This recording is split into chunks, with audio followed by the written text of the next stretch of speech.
I mean, when he's missing close. There's the pitch from Smith, and that is right down the pipe for a strike. Good adjustment from Smith. 2-1 count against Rogers. Taps the plate a couple of times, winds the bat. Here's the pitch, and that is strike 2 against Rogers.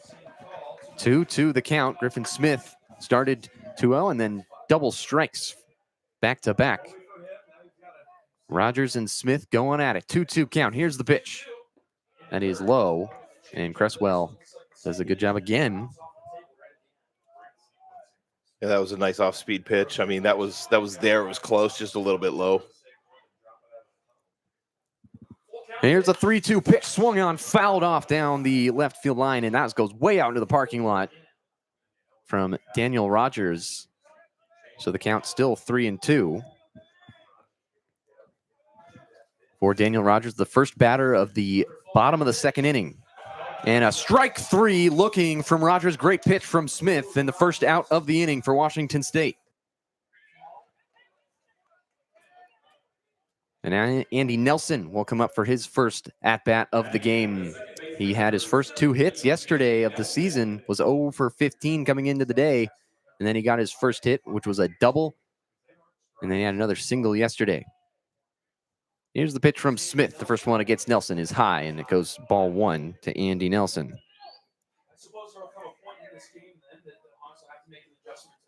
1-0 the count with 1 out. No runners on for Iowa. Smith's pitch to Nelson. High again. Ball number 2. And so the count goes to 2-0. Washington State yet to get a hit in this game. Iowa leads it 1-0. They've got the lone hit in this game. And it was the first baseman, Caleb Wolf, with a deep shot to left. And Smith's pitch is in for ball 3. So a little bit closer to the strike zone that time, but still a ball. And it's 3-0 against Andy Nelson, who's playing second base today. He played first base and right field yesterday. Pitch from Smith is in for a strike. 3-1 the count against Andy Nelson, which was a Big Ten preseason watch list player. Iowa not in the top 6, though, of the Big Ten preseason poll. Andy Nelson swing and a miss. That goes to 3-2. Count goes full against Andy Nelson. Full count against Nelson. Nobody on. Then 1 out for Iowa. Here's a pitch from Smith. Swung on, fouled off right behind the press box. And Nelson stays alive. Griffin Smith about to throw the 7th ball to Andy Nelson. Nelson had 4 at-bats yesterday. And there is a strike 3. Nelson thought it was a ball, and it was just over the left side of the plate. And a great pitch from Smith gets Nelson down looking. Excellent stuff from Griffin Smith so far. 3 strikeouts in a row. Cooper Schulte will come up, the shortstop for Iowa. Here's the pitch from Smith.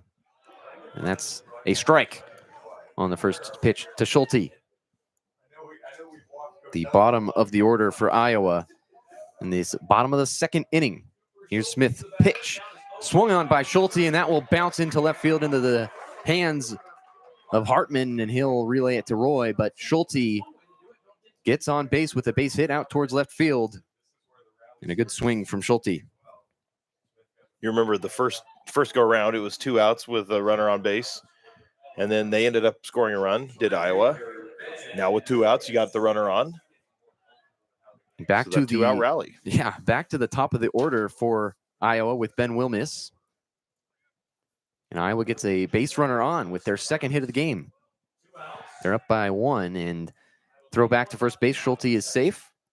Jack Weiss getting the start today at the first base position. Ryan Shonsby, a late scratch from the starting lineup. The 0-0 pitch to Wilmis from Smith. Swung on and hit, and a great catch from Thiel. Jumps up and snags it in the hot corner at third base. And Iowa strands a runner. They get no runs, 1 hit, no errors, and a man left on base. 1-0 Hawkeyes as we go to the bottom of the second inning. You're listening to KUGR. We'll go to the top of the third. You're listening to KUGR, the student voice of the Blues.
Top of the third inning, 1-0 Washington State is down to Iowa.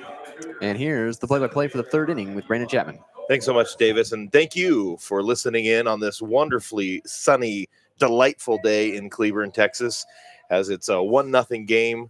Iowa leads. Go to the top of the third, and Cole Watterson in. Here's the first pitch. There's a line drive into the gap in right center field. It's going to drop in front of the right fielder, Beeman. Take quite the hop. Beeman had to jump up to make sure that didn't skip over the top of him and get all the way to the wall. The way the ball hit this turf, just that kind of spin, kind of rode up on him a little bit. But a leadoff single on a first pitch from Cole Watterson. And that'll bring up the top of the order for WSU. Max Hartman, who had quite a day yesterday, raised his average from 321 all the way up to 406. 4 hits, 4 RBI. Here's the wind and the delivery. Hartman swings and fouls it back just to our left in the count at 0-1. Of those 4 hits, 1 was a double. He also stole a base yesterday. So just quite the day for Hartman. Stands in there from the left-hand side, wearing that 2-3 on his back, waving that bat back and forth. Obermiller goes to first. And sliding back, Cole Watterson. Iowa wearing the traditional home whites. Really pretty uniforms. The yellow and the black with the trim. I love the yellow shoes. Obermiller, he stares straight down, now back to the batter. Goes again to the right, to first base, and once again Watterson slides back. The Cougs in the traditional road grays with the crimson lettering. Hartman back in. Obermiller, who has the closed stance up there on the mound, has that lead foot way toward first base. The wind in the delivery comes way inside, and Hartman pulls back. Count goes to 1-1. Well, speak of inside. I mean, so many Cougs yesterday hit by pitch. 5 hit batters, but we joked there was really 6, but one of them got called back and got called a strike and an out for leaning into the pitch, said the umpire. Here's the wind and the 1-1. The breaking ball that's taken for a strike pretty high, but called a strike nonetheless by home plate umpire Cale Smith, and the count goes to 1-2. Yeah, that was a curveball or breaking ball of some sort. Here's the wind and the 1-2. There's a ground ball hit slowly out towards short. That's going to be a tough play. There's going to be no play as Schulte backhanded it. There's no way in the world he was going to be able to get Hartman sprinting up the line to first. So the Cougs with the first 2 on board. That ball, man, that was slow, even on this turf. Yeah, very slow. That was going to be probably one of the greater baseball plays you'd ever seen if Schulte was able to turn and fire it. So 2 aboard, nobody out, and Ollie Obenauer to the plate. So Obermuller to Obenauer. First baseman not holding anybody on, showing bunt, pulls it back. And that's what you fully expect at this moment. Move the runners along, and Choate, as he's talked about, as players have talked about, this team not built for the long ball. It's a smaller team. They're going to manufacture runs. They're going to do things the old-fashioned way. A lot of bunts, a lot of steals, put the game in motion. Here's the wind and the pitch, shows bunt, pulls it back again, and that one is a little high, and the count goes to 2-0. Obenauer hit by a pitch in the top of the first inning. Had 2 runs yesterday for the Cougars, who scored 12 in the game. Obermuller's had a rough time finding the strike zone. Here's a line drive. Snared by the the second baseman. He goes to short for the out. Double play. That ball was a line drive headed toward the gap in right center field, and a great job by Nelson to jump up. Kind of reminded me akin to the last inning when Thiel snagged one at third base. But that time it turns into a 4-6 double play. So a line drive out by Obenauer to the second baseman for the first one. And Cole Watterson, who is on second base, gets doubled off. So your lead runner makes it even a little bit more of a bitter pill as Logan Johnstone steps in, and Obermiller spends a lot of time looking at those runners, tosses it over to first base, and Johnstone back. Excuse me, I beg your pardon, Hartman back. Johnstone up to the plate. Here's the wind and the lefty on lefty matchup, breaking ball, and that's taken for a high strike in the count at 0-1. Johnstone batting .208 coming into this game, but he did strike out in the first. Has that only home run, as Davis mentioned earlier. This is one of those days where the wind is blowing out to our left, so it'd be Oppo Taco, they say. The 0-1 is a fastball inside. Count evens at 1. This Obermuller's third outing, I would say that he was probably a little more sterling in those other two than he has been in this one in terms of the command. Here's the 1-1. There's a ground ball hit foul. Chopper over on the right-hand side, just behind the first base coach, Perez. Joe Perez coming standing in fair territory right now, right behind Hartman to whisper the plans in his ear. So the count 1-2 on Johnstone. Another toss over to first base and just one lunge that time by Hartman to get there in time.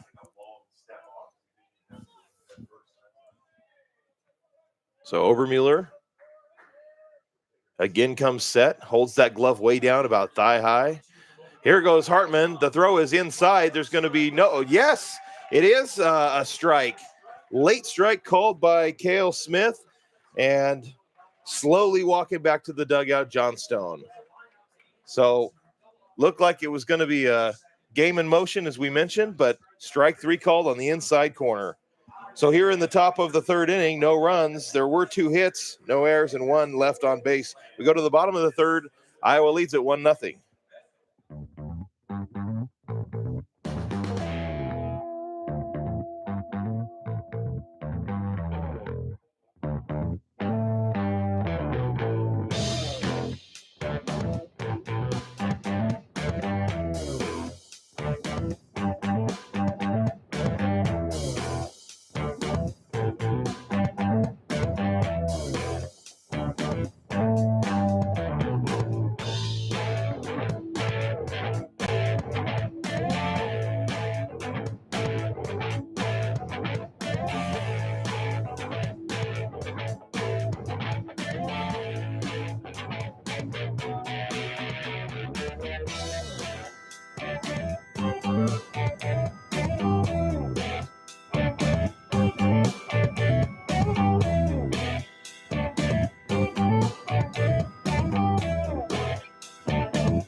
Well, we head to the bottom of the third inning, 1-0 Iowa with the lead. It'll be Mitchell, Risley, and Wolf due up for the Hawkeyes. Mitchell grounded out in the first inning, stands in for his second trip to the plate. First delivery over for a strike right there on the outside corner, and the count at 0-1. Griffin Smith making his third outing of the year. His first ever against this team. A team that you're not going to see a whole lot of. Different conference, and it's just not a whole heck of a lot of history between these two, as the next one misses 1-1 the count. Mitchell, 3 hits, including a double in yesterday's game. The wind in the 1-1, there's a ground ball, foul, hit hard down the first baseline, and the count goes to 1-2. His last outing was against Michigan State, was Griffin's, and he pitched well in that outing. Bullpen did not hold it up for him. Here's the wind and the pitch. There's a foul ball hit to the left-hand side over our heads, out toward the parking lot, and the count stays at 1-2. Now, Griffin did take the loss officially in that, but he pitched well.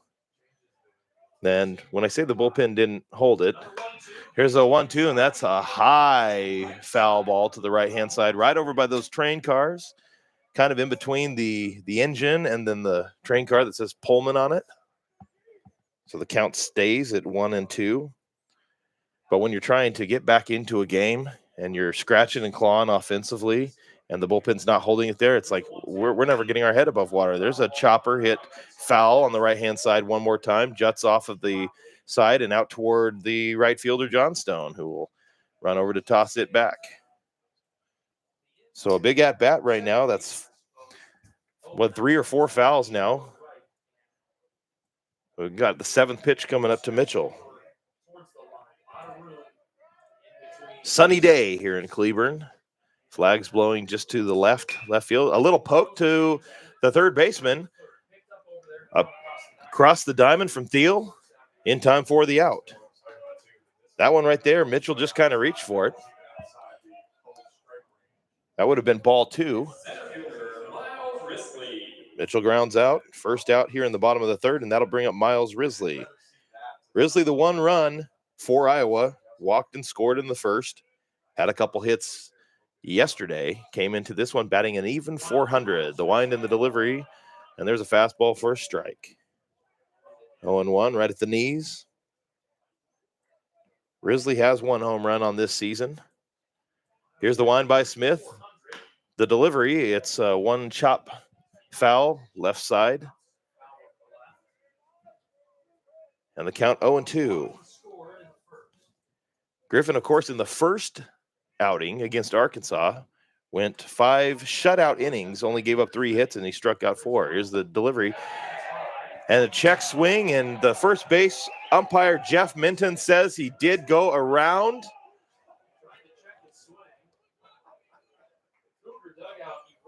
That one, if I'll be honest, that one didn't look like it looked like he held up to me. But we'll take that.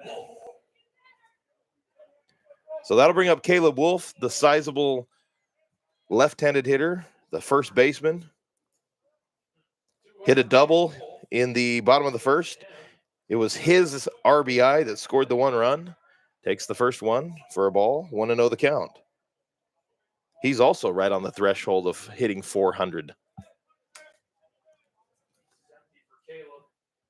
The wind and the 1-0. That one, a fastball for a strike, outside corner, the count 1-1. Anytime you see all these guys hitting right around that 400 clip, you assume that the team average is going to be pretty decent, and it is coming into this one. 297 as a team. Here's the wind and the 1-1. That's way inside, off the glove of Cresswell and back to the backstop, and the count goes to 2-1. But there is some power in there. 448 as a team slugging, and OPS at an 835. And I know that doesn't necessarily have a lot of context to traditionalists that don't really measure the OPS. That next one fouled straight back, but that was way inside, in on the hands, and a very awkward swing by Wolf. 2-2 after that foul ball. Of course, there are some traditional numbers, Davis. The 300 average is often seen as, well, I know a good hitter versus a bad hitter. The OPS is a little more confusing to people. The next one, fastball low. 3-2, the count on Wolf. On deck would be Jackson Beeman. 2 outs here in the bottom of the third. Iowa leads it 1-0. Smith nods yes to his battery mate. Cresswell comes back with the payoff pitch. That's a change.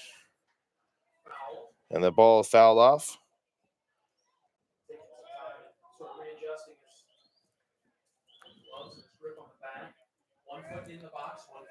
Got probably, about 40 people from Iowa, 40, 50 fans from Iowa here today. Swung on. There's a pop-up left side. Underneath it, Hartman into foul ground. He makes the catch. So here in the bottom of the third inning, no runs, no hits, no errors, nobody left on. It was a quick 1-2-3 for Griffin Smith. After 3 here in Cleburne, Iowa leads it 1-0.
Well, we anticipated a pitching duel, and through three, we've got one. Iowa with just a 1-0 lead here in Cleburne, Texas. Due up here in the top of the fourth, Rico Longo, Jack Wise, and Gavin Roy. And for the play-by-play, here's Davis Hagan.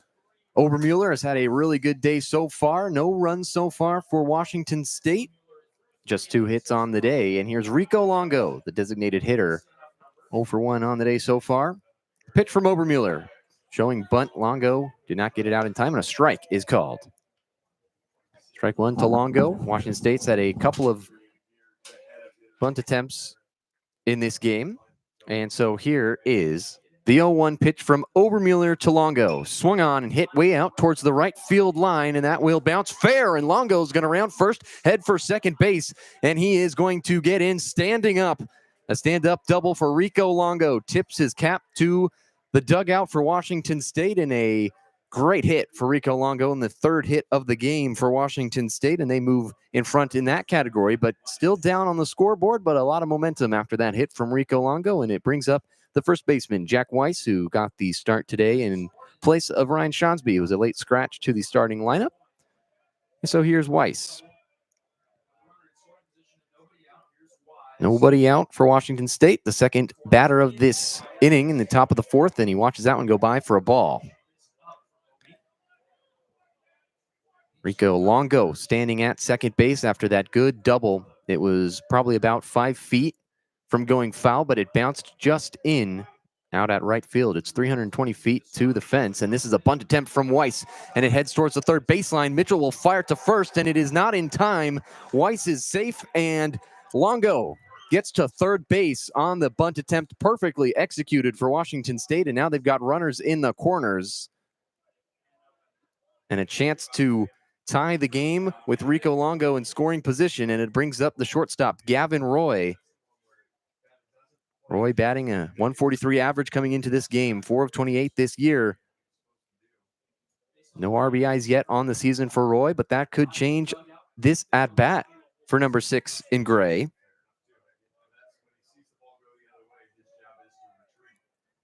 Longo at third, Weiss at first. 4 hits in the game 2 this inning so far. And here's the pitch, and Roy showing bunt as well. As Chappie mentioned earlier, Washington State wants to play the small ball, which is kind of more towards their style. Iowa does have some big kids on their team. They can hit these deep shots. Washington State only 1 home run on the season, manufacturing runs in other ways. Obermuller's pitch towards the plate and a bunt attempt from Roy. Dribbler out towards first, and Obermuller has to dive on it, but Longo scores with no problem as there's another perfect bunt from Washington State, and Rico Longo scores, and it's 1-1. Great execution from Washington State, back-to-back bunts, and they've got 2 runners on. And that'll bring up the third baseman, Luke Thiel, who had an excellent play earlier in this game to sky for a ball and make the excellent grab. And so Iowa going to call time. And Rick Heller will go out to meet on the mound with his infield. Washington State has tied the game at 1 apiece in the top of the 4th inning. 5 hits in this game. 2 of them there were bunts, just back-to-back, with Rico Longo hitting the double to start this inning. He got to second base and then was moved to third on a bunt attempt. And then another bunt. So Jack Weiss and Gavin Roy do their job, with Roy moving and gets his first RBI of the season. And so a pitching meeting is over. Rick Heller will go back to the dugout, and Obermueller will stay on the mound for Iowa. Their ace has given up a couple bunts in this inning and a run for the first time in the inning so far. It's the top of the fourth. Washington State had 3 scoreless innings, but now they've got it tied at 1. And 2 runners on for Washington State. Obermueller on the mound versus Thiel, and he's going to show bunt as well, and that's a strike to Luke Thiel.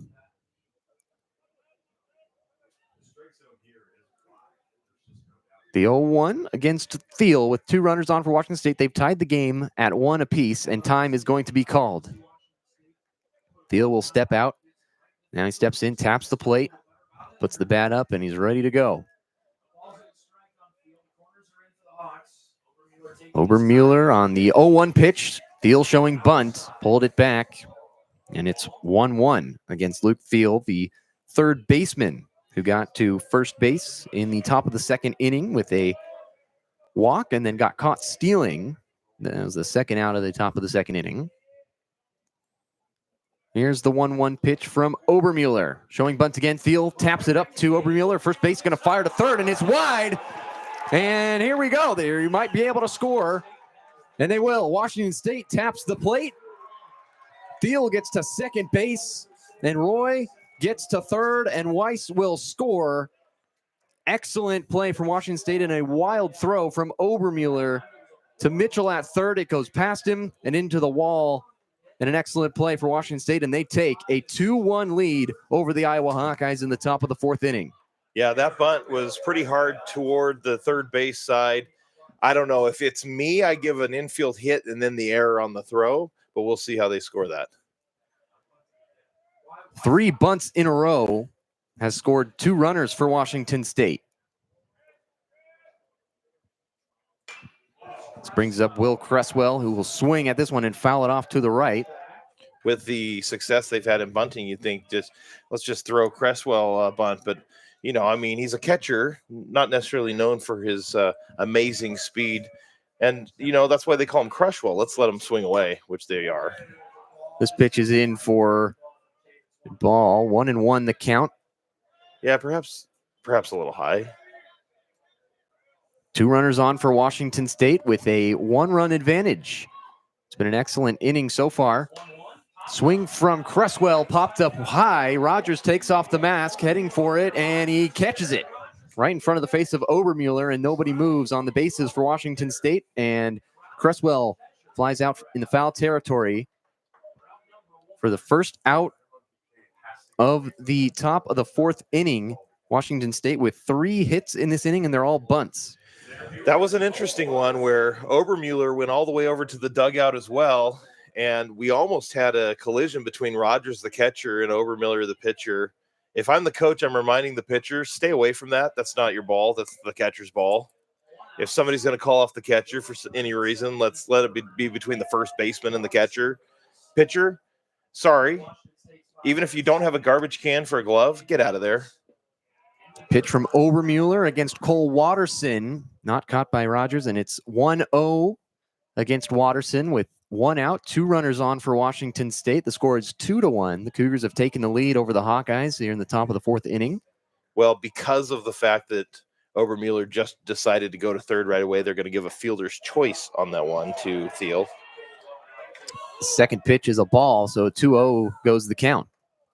You can hear the Iowa fans not happy with the calls from the umpire, Cale Smith, not getting the strike that they want. I mentioned about 50 fans, probably, maybe more. 2-0 pitch, low, and it's 3-0 against Watterson. I saw the account for attendance yesterday listed as 100. I don't think so, right? But today, a sunny day, and a lot of fans, you can see them all out during the picnic area, like enjoying the game. Here's the 3-0 pitch from Obermueller. And there's a strike. It is a beautiful stadium, and it is nice to see more fans trickling in. And it's getting closer to the weekend. Yesterday was a Thursday game, maybe tough for people to get out, so maybe there's more fans on this Friday game. And heading into this good weekend of weather down in Texas. Right. Yesterday during the work week makes it hard. Here's the pitch on the 3-1 pitch, and that's makes it a full count against Cole Watterson. Whereas today is a Friday and I'm sick. Yes, indeed. I'm not saying I can neither confirm nor deny that neither you nor I have done that.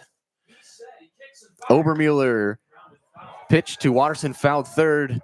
Well, the College of Education won't miss too much. No, I know what I do, so not a lot. They're not going to miss me. Well, they definitely don't miss me. Full count against Watterson. He just fouled that one off.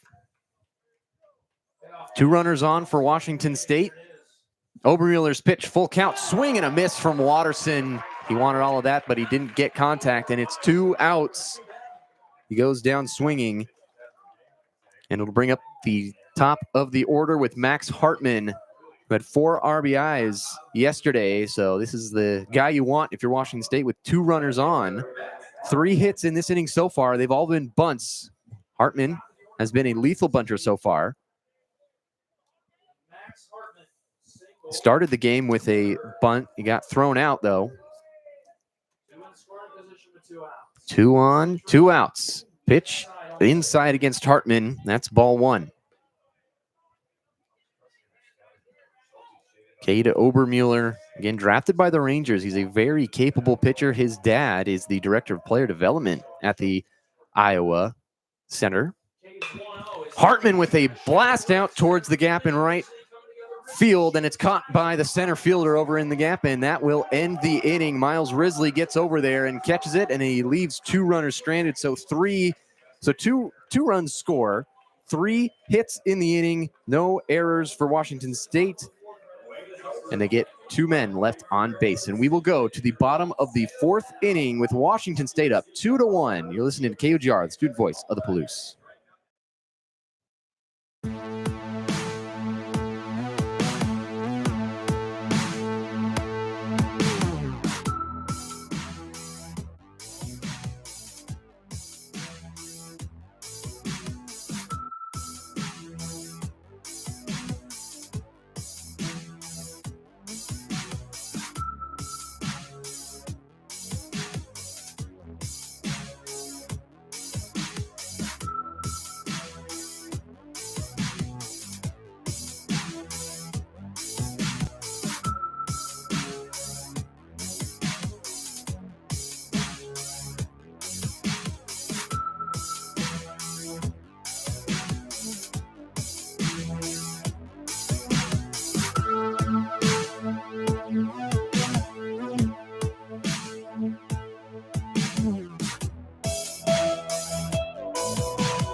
We head to the bottom of the 4th inning. Washington State took the lead in the last inning with back-to-back bunts and 2 runs scored. And they've got 5 hits in the game, and we'll go to the bottom of the 4th. Iowa up to bat. It's Jackson Beeman at the plate, and this is in for ball 1 from Griffin Smith. Bounces off the glove of Will Cresswell. So ball 1 on Jackson Beeman. He got in the 1st inning, he got walked and made it to first base. Here's Griffin Smith pitch, and this one is crushed out towards center field. Watterson's tracking backwards, and that hits way out there on the batter's eye, and that's a home run for Jackson Beeman. And it will tie the game at 2 apiece with an absolute blast from Jackson Beeman.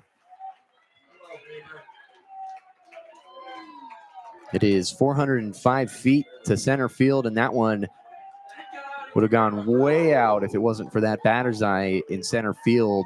And so Griffin Smith gives up his first home run of the season. And the score is tied. And it was pretty well known from the crack of the bat.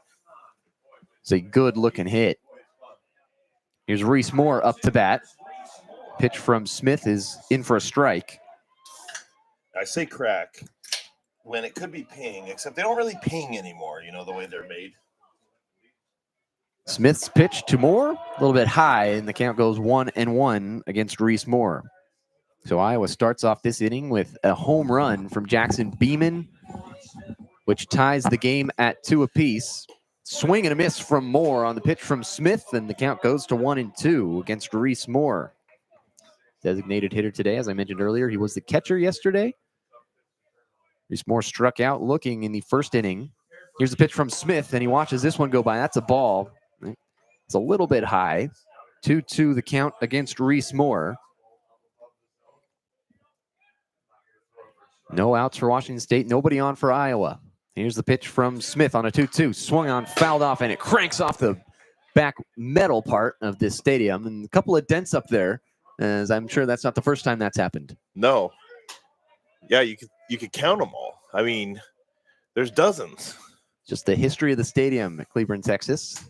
They love the baseball team down in Cleburne. 2-2 pitch from Griffin Smith. Ooh. Goes for a ball. You could tell Cresswell wanted that. He kind of shakes his head a little bit. He's having that discussion. Having some discussion with the umpire. It was inside, but it was close. It's the one you want. This pitch cranked out, foul down the right field line. Pretty deep shot. It's a 320-foot wall in the backside, and that was way gone, but it was foul. But Iowa's starting to get their bats really launching these balls. The wind is kind of floating. It's a nice breeze. It's not a lot of gusts. Chopper from Moore off the pitch, and it goes to Obenauer. Throw to first in time, and they get Reese Moore out for the first out of the inning.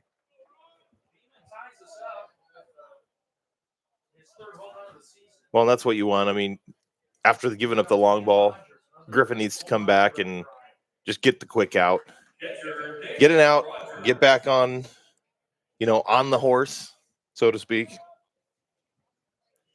2-2, Iowa tied the game in the bottom of the fourth with a home run, and it's Daniel Rogers up to bat, and he takes a shot to right field, and Logan Johnstone comes under it to catch it, and a great running catch in rhythm for Logan Johnstone. It gets Daniel Rogers, the catcher, out.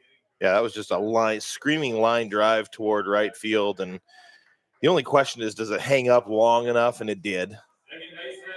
And Andy Nelson, back up for Iowa, has had a slow start to the season that thought maybe he could be one of their best players. And a double yesterday. Andy Nelson struck out looking in the second inning. Watches this one go by for strike one. Griffin Smith doing a good job to battle back after giving up that home run on the first batter of this inning. Here's a strike from Smith. Ooh. Count goes to 0-2. That was an interesting one right there. That one looked pretty far outside, but good job by Cresswell to frame that one. Really good job. 0-2 pitch from Smith to Nelson. Bounces a couple feet in front of the plate. And that goes for ball one on this at-bat. 1 ball, 2 strikes against Andy Nelson. And also on that one, Cresswell smart enough to not try to insult the umpire's intelligence and frame that one as it bounced 2 feet, as you mentioned, in front of the plate. Smith's pitch cranked by Nelson, but it goes foul. He swung hard, but it just nicked the bat, and it goes down towards the Iowa bullpen there on the left side of this diamond, and Washington State out on the right side of the diamond. They beautiful, symmetric type stadium. Really nice to be in down in Cleburne, Texas. Here's the pitch from Smith, and that's inside right down the batter's box line, and Nelson had his eyes on it the whole way. The count at 2-2. Griffin Smith nods his head, puts the glove over the face, and rise and fire to Nelson. Swung on, and that's a line drive out to left field, and that's a base hit for Andy Nelson. Hartman scoops it up and fires it in, but Andy Nelson gets to the first base there, and that's a great hit from Andy Nelson. It was a real rocket off the bat. Yeah, it was, and once again, you got that 2-out rally going on, so that's where Griffin wants to stay out of that. You've taken the lead. You've given up that lead. You've got the tie now. Let's get out of this inning. Let's have the offense come up one more time. Griffin Smith will throw back, and Nelson dives in time. So this will bring up the shortstop, Cooper Schulte. Nelson's had a couple steals. He was leaning the wrong direction, but he wasn't far enough away from the base. Schulte had a base hit in the bottom of the second inning. This one's wide, and a throw back to first base. Nelson got back just in time. It was a great reaction from Will Cresswell and a great throw to Weiss, but Nelson just long enough with those outstretched fingers to touch the bag. Yeah, that was a good job by Cresswell. Put it in a great place, and the first baseman Wise. It just was just a tad late. Strong throw, though. One runner on, 2 outs, and they pick off attempt again back to Nelson. When Weiss will throw it back to Smith, he's safe once again.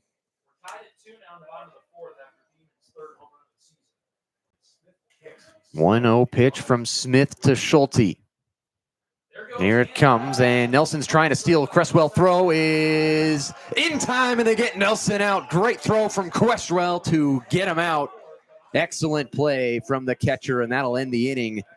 1 run from Iowa on a home run, 2 hits, no errors, and nobody left on base for the Hawkeyes. 2-2 going to the next inning. You're listening to KUGR, the student voice of the Palouse.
Top of the 5th inning, 2-2 the score. Washington State had a slew of bunts in their last at-bat attempt, and they scored 2 runs in that 4th inning.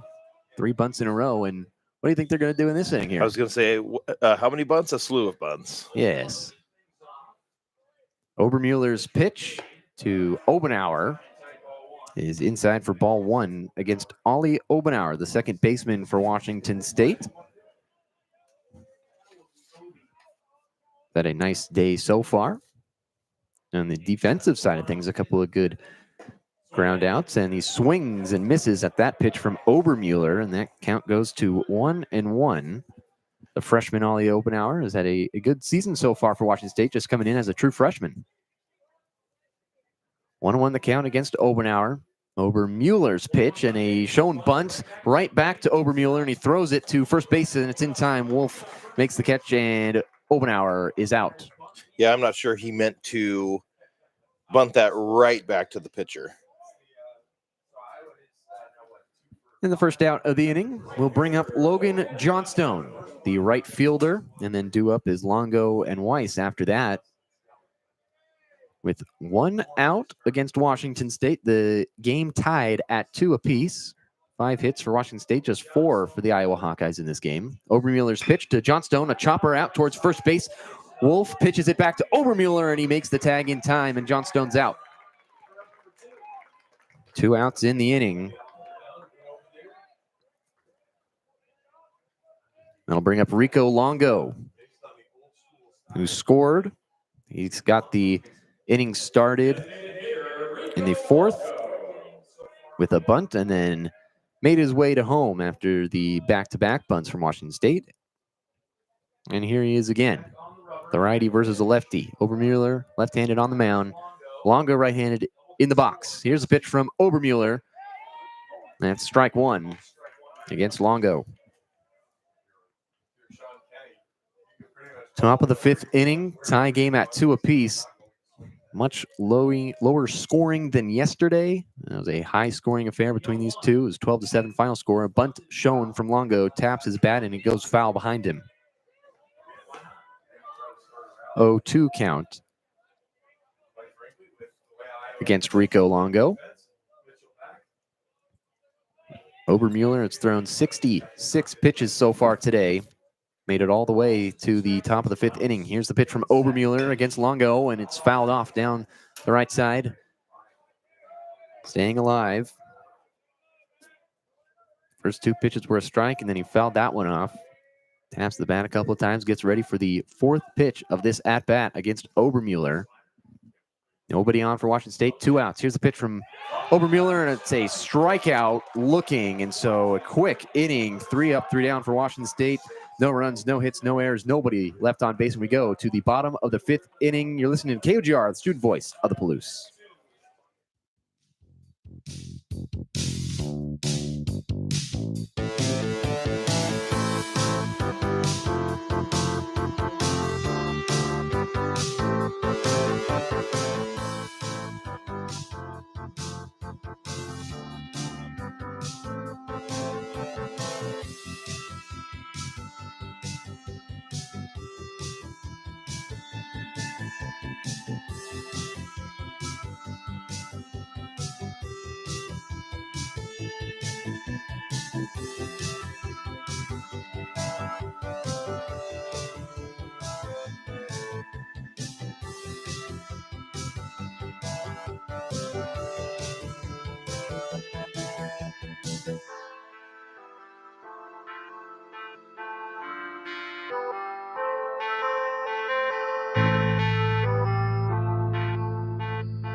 Bottom of the 5th inning, score tied at 2. Cooper Schulte up to bat once again because Andy Nelson got caught stealing in that 4th inning, and Schulte up to bat. And the first pitch from Griffin Smith in for strike 1 against Cooper Schulte.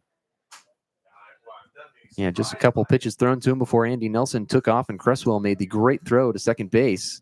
Here's a pitch from Smith, and it's low for ball 1 against Schulte. 1 for 1 today so far for Cooper Schulte with a single in the 2nd inning. And here's a pitch from Smith, and that is strike 2. Great pitch from Griffin Smith. And the count goes to 1-2 against Cooper Schulte. Smith rise and fire on the 1-2 count. Swung on, fouled behind Cooper Schulte. It was a just tip off the top of the barrel for Cooper Schulte. Goes right over the top of the head of the umpire. 1-2 pitch from Smith. Schulte hangs in there, and it's ball 2. Count goes to 2-2 with nobody out, nobody on for Iowa. Just starting the bottom of the 5th inning. Score tied at 2 apiece. Here's the pitch from Smith. Swung on and popped way up into the infield. And Thiel will make the catch. And Cooper Schulte is popped out with a great catch from Thiel. A couple of nice plays from Luke Thiel at that third base spot. That one was a lot more time to react than the other one he had earlier in the game, where he had to reach for it really fast after the hot bat from Iowa. And so the first out of the inning, and it'll bring up Ben Wilmus at the top of the order for the Iowa Hawkeyes. With 1 out, nobody on.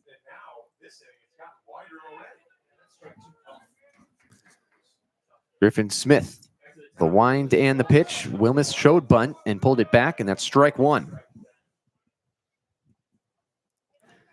Bottom of the fifth inning, Iowa with 4 hits in this game. Washington State with 5. 3 of those in the fourth inning with 3 bunts. Pitch to Wilmus, outside, ball 1. 1-1 count against Ben Wilmus, the left fielder. Again, yesterday he had 5 at-bats. This is already his 3rd at-bat of the game today, just in the bottom of the 5th inning. Pitch from Smith. That's low for the second ball of the at-bat for Ben Wilmus. 1 out for Washington State in this inning. Nobody on for Iowa. Here's a 2-1 pitch from Griffin Smith. And a chopper out to shortstop. Gavin Roy fields it, fires it to Weiss, and it is in time. And another great execution from this Washington State infield. They get Wilmus out. Yeah, I thought that was a good play by Roy. He had to wait because the way this field plays, it's so fast to that first bounce. You can't play up on it. It will go all the way over your head. So you have to actually hold back sometimes and wait for that ball. He gets it. He didn't have any wind-up time. He had to just fire. Gabe Mitchell up, and he'll hit this one into right field. A couple of bounces into the glove of Logan Johnstone.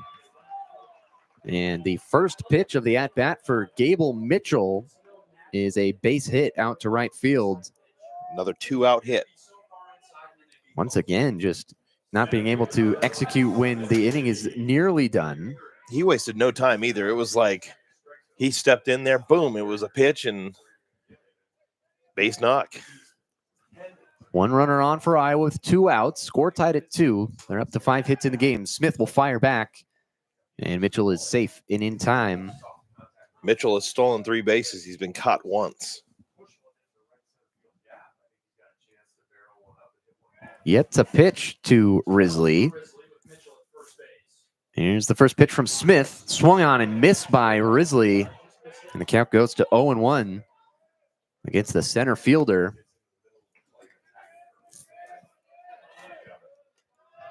Oh, the count with Gable Mitchell creeping his way towards second base, getting a lead. 2 outs for Washington State. Here's a pitch from Smith, and that's outside. Will Cresswell slides over and makes the catch. And it's 1 ball, 1 strike against Miles Risley.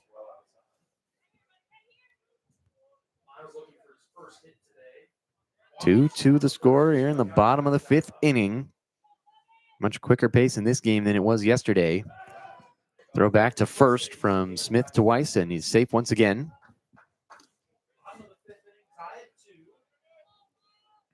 Miles Risley 0 for 2 so far today. He did get a base on balls in the first inning and ended up scoring the first run of the day for Iowa, but yet to get a hit in this game. Risley will chop this one foul. And the count goes to 1-2.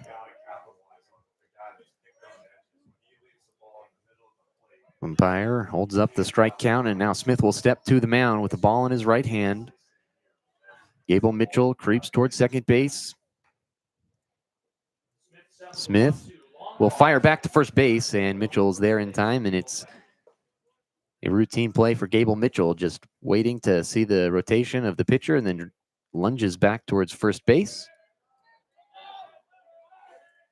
The 1-2 count with 2 outs, 1 runner on for Iowa. Score tied at 2 in the bottom of the 5th. Here's the pitch from Smith. High. Cresswell stands up to catch it. The count goes to 2-2 against Miles Risley, the center field for the Iowa Hawkeyes, wearing number 11. Again, Iowa in the all-whites, Washington State in the all-grays. Smith's pitch on a 2-2. High once again. Count goes full. 3-2 against Miles Risley. Griffin Smith up to 68 pitches. Both teams starting pitchers going deep into this game. Here's the pitch. Mitchell will take off, and that is ball 4. And Risley will take first base. Mitchell will go to second on a walk from Griffin Smith. That'll bring up Caleb Wolf, the first baseman for the Iowa Hawkeyes. Caleb Wolf got the start today. He came in yesterday and started playing some first base. And time will be called as Nathan Choate will head out towards the mound to have a chat with the infield and Griffin Smith. We'll take a look and see if there's some action. Don't see any action. They're going to try to get somebody up, though, I'm sure. I mean, you'd love to be able to see Griffin have at least through 5. It's just his pitch total. He's up to 93 pitches. So I can't imagine that he's going to go more than 5, but you don't go 5. And that's what we discussed yesterday, where Jake Tedesco did not go 5 innings. And so even though the Cougs never did give up the lead that they had, Tedesco was not a qualifier for a win. There are 2 outs in the inning. They do have 2 runners on, though, does Iowa. And I will tell you that that's us as supporters of a young man saying we hope that he gets the win. Head coach Nathan Choate couldn't care less about that. He wants to get the win for the game, the team. Exactly right. Team over individual.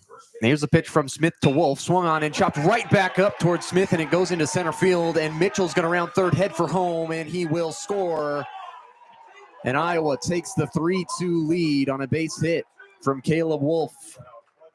All with 2 outs. Started with a base hit by Mitchell, a walk to Risley, and then the base hit to give it up to Caleb Wolf. Just like that. Now Iowa with the lead. And that was a rocket right back towards Griffin Smith. And it'll bring up Jackson Beeman, the right fielder back up, who had a home run in the bottom of the 4th inning. It was a big, deep shot right up off the batter's eye in center field.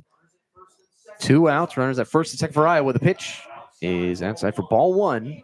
1-0 the count. Jackson Beeman, big bat. This Iowa team does have a lot of big boys that can hit the ball far. Here's a pitch from Smith. Swung on and missed from Beeman. The pitch count goes to 1-1 against Beeman.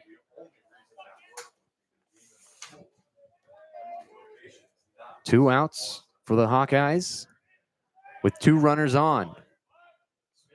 1-1 pitch from Smith to Beeman. Watched it, and that's strike 2 for Jackson Beeman. Coming into this game, he had 2 runs and 2 home runs in this season for Iowa, and he makes it 3 on the season. 1-2 count. Here's a pitch from Smith, and it is high. And Cresswell makes the snag, and it's 2-2. Griffin Smith trying to battle and stay in. 2-2 count with 2 outs and 2 runners on for the Iowa Hawkeyes. They lead it 3-2 in the bottom of the 5th, and this pitch is outside, and it's ball 3. Count goes full against Jackson Beeman.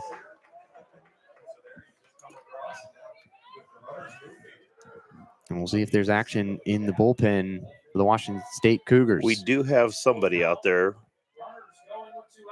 Looks like Rylan Hyder again. 3-2 count. Swing and a miss from Jackson Beeman, and Griffin Smith ends the inning.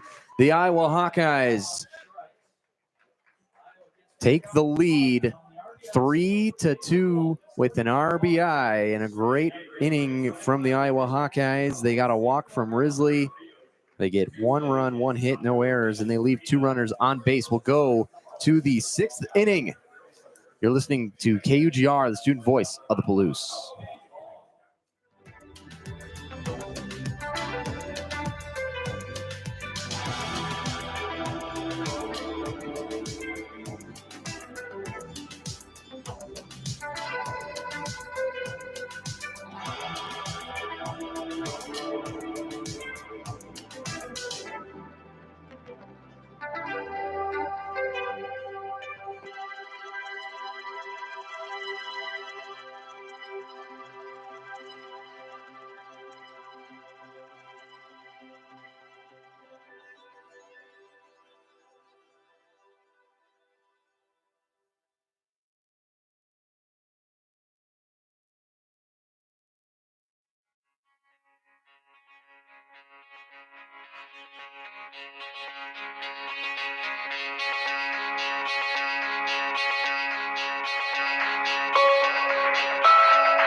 Top of the 6th inning, 3-2, Washington State down to the Iowa Hawkeyes. And here with the 6th and 7th innings, it's Brandon Chapman.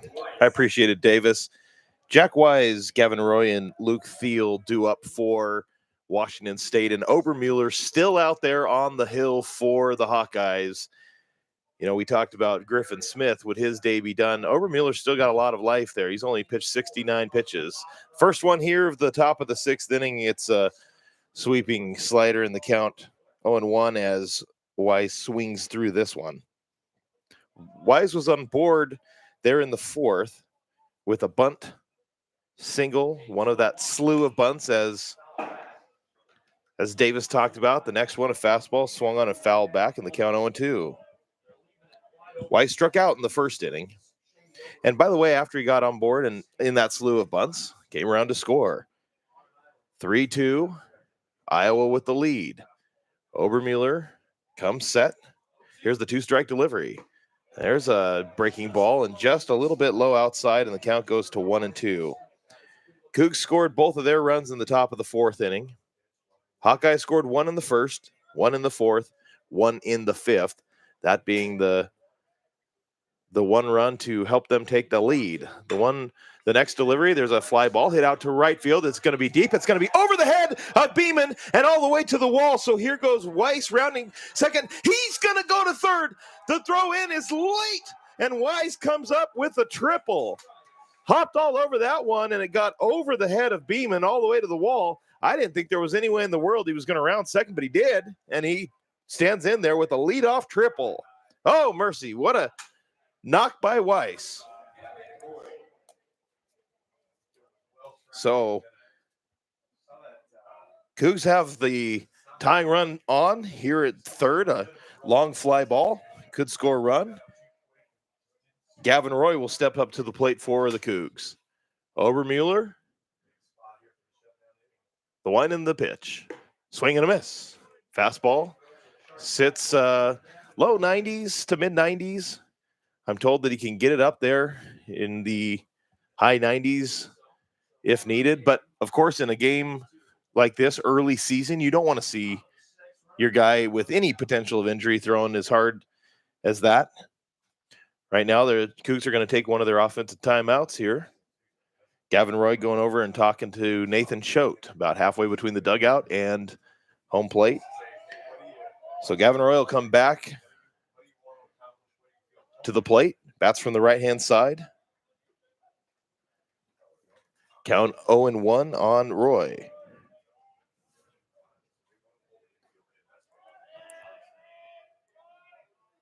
Here's the wind and the pitch. There's a line drive base hit to center field, so that's going to pick up Wise. It's going to tie the game at 3. Gavin Roy comes through. Well, with an offensive timeout, I got to tell you, Davis, you don't know what the coach and the hitter are talking about, but if it was as simple as, hey, just get a base hit, would you? Yeah, well, whatever he told Gavin Roy, tell the rest of the team and just have them replicate that. You do wonder if that's just to break rhythm. It's like icing the kicker. So an RBI single for Gavin Roy, and that'll bring up Luke Thiel. So that's Gavin Roy's first RBI of the season.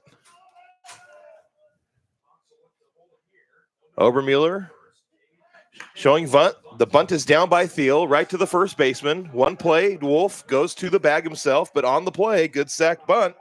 That one ends up going 3 unassisted, and Roy makes it down to second base. So nice bunt by Thiel, and that'll bring up Will Cresswell. 3-3 game here in the top of the 6th inning between Iowa and WSU. Cougs with the 2 runs in the 4th have now added the 1 here in the 6th, and they're still going with just the 1 out. Obermueller delivers to Cresswell. It's a breaking ball. High part of the zone, called for a strike.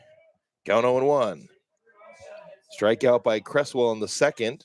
He popped foul to the catcher, just kind of in front of the Coug dugout in the top of the 4th. Here's Wine instead is a turnaround and a toss back to second base. Second baseman coming and cutting it off before it reaches the bag. Game 2 of this 4-game series between the Huckeyes and the Cougs. 3-3 here in the top of the 6th. Obermueller again looks back at second. Here's the wind in the 0-1. There's a fly ball hit into center field. It gets over the center fielder, Risley's head, and all the way to the wall. So that's going to pick up Gavin Roy, and into second base goes Will Cresswell. Oh, mercy. Cougs take a 4-3 lead. All I can think is that Risley potentially missed that one in the sun or took just a bad angle on that one. It was a line drive toward center field. It wasn't a can of corn type fly ball. So that one over Risley's head, and the Cougs take the lead.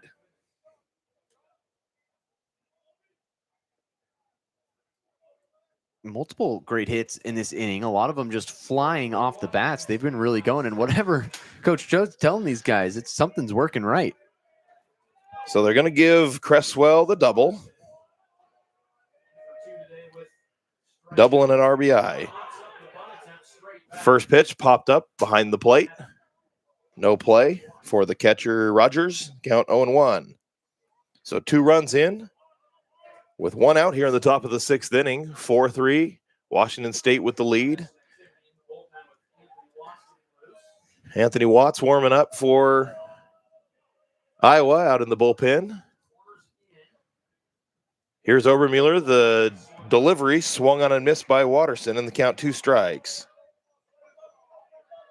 Cresswell at second.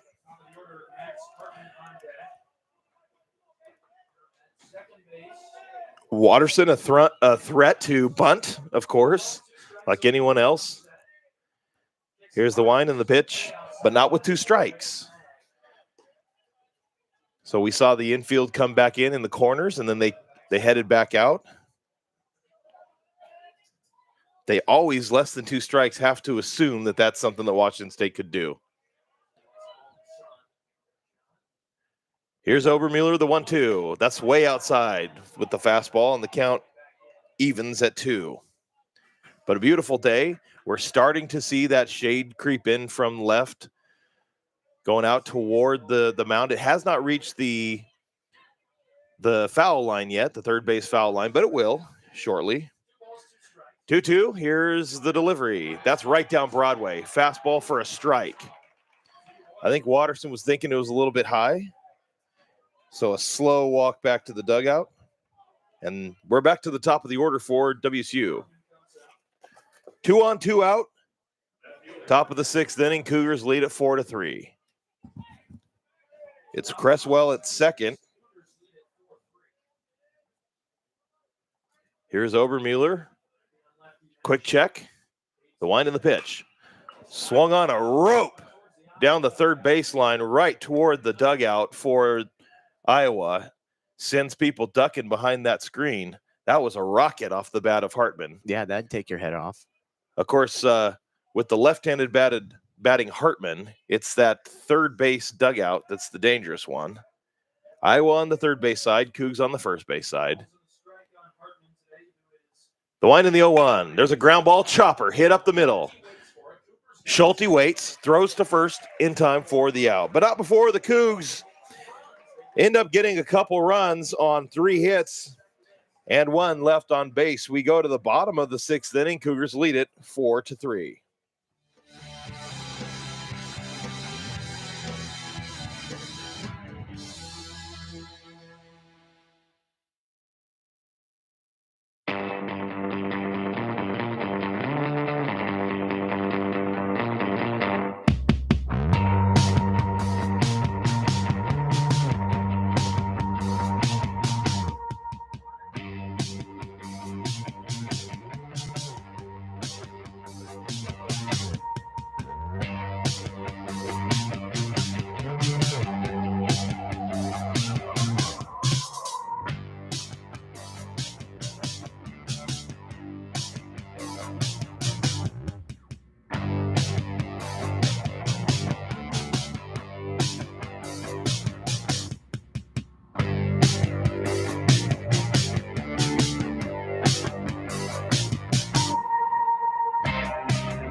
Well, a new pitcher in for Washington State as they lead this one, heading to the bottom of the 6th inning, 4-3. Troy Shepard comes in, the left-hander, in relief of Griffin Smith. And once again, another fabulous outing by Griffin Smith, the transfer from Wisconsin, who was actually in Illinois for collegiate play. But he's from Wisconsin, and he did a fantastic job for Washington State today.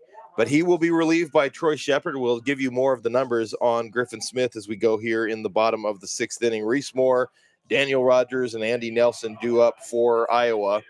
4-3 Cougs, scoring 2 in the 4th and 2 in the 6th. Hawkeyes 1 in the 1st, 4th, and 5th.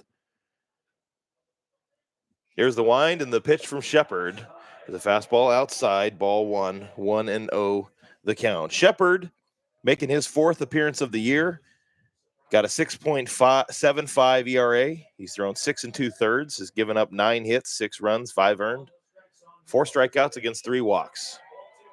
He's also plunked a hitter. The next one is outside, ball 2, 2-0 the count. And this is kind of the bane of Coach Choate's existence.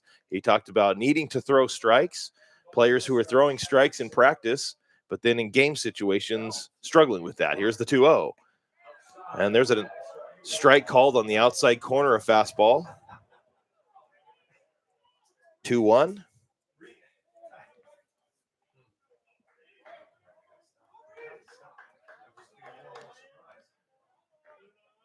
Here's the wind and the 2-1. There's a breaking ball swung on and missed. What a nice job on that one to change speeds and fool the hitter, Reese Moore. Count evens at 2-2. Moore struck out looking in the 1st, and he grounded out to second base in the bottom of the 4th. 2 balls, 2 strikes. Here's the wind. After a long pause and the pitch. Another off speed, and that ball is high and outside. Count 3-2. So Griffin, we mentioned being able to go the requisite 5 to be a qualifier for a win, and by WSU scoring 2 in the top of the 6th, he would be the pitcher of record. Here's the wind in the pitch, and that's outside low. Another breaking ball misses, and the leadoff man aboard. So that'll bring up Daniel Rogers, who has himself an 0-for-2 day with a strikeout and a line out. That line out, just a screamer to Logan Johnstone in right field. So Griffin Smith today, we'll pull up that home visiting team stat here. The toss over to first base. And Moore scampers back. Went the 5 innings, gave up 6 hits, the 3 runs all earned. Walked 3. Did strike out 5. And again is on the hook for, or setting himself up for a win. The line in the pitch. Curveball, outside corner for a strike. To Daniel Rogers. 0-1 the count. Got Reese Moore over at first base without too big of a lead. The lefty looks over. The wind in the pitch. Another curve, but this one high. Ball 1, 1-1 the count. Moore doesn't have a stolen base attempt this year, and the DH is probably not going to try.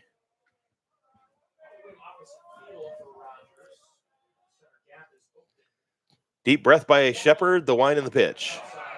That's a fastball outside, ball 2, 2-1 the count. Shepard, a product from Coeur d'Alene, Idaho. His dad played baseball as well at Cal Baptist.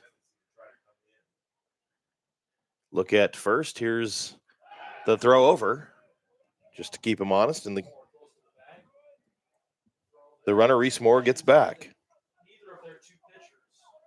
Of course, we're in Texas, which is Baptist country, and we got Dallas Baptist University, which you might remember Cody Colden, a Coug not too many years ago, a shortstop, ended up playing his last year at Dallas Baptist. The wind and the pitch. There's a breaking ball outside corner for a strike. Count goes to 2-2, and that's a program that, boy, at one point, you know, our buddy Mike Moon said that he remembered Dallas Baptist playing in the NAIA but now they're ranked in the top 25. That's a program that's just put itself together. Here's the 2-2 from Shepard on the way. There's a ground ball hit out towards short. Grabbed by Roy. Second for one. The relay to first base is in time for the out. So both hitters now down. And that'll bring up Andy Nelson. So after allowing that walk to the opening hitter, Troy Shepard, to the leadoff man, he's able to work out of that. So 6-4-3 double play.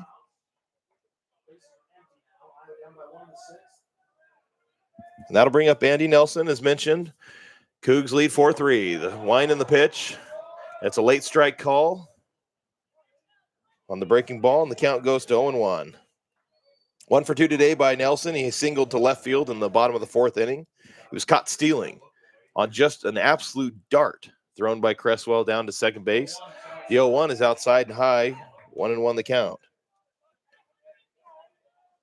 But I want to continue and let you know that Shepard's dad was not the only athlete in the family, because also playing at Cal Baptist is mom, Kristen. She played volleyball.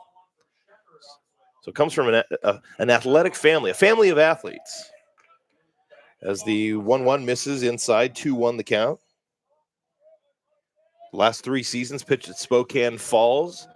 It's kind of become a feeder program in the last few years once again for Washington State. Here's the 2-1.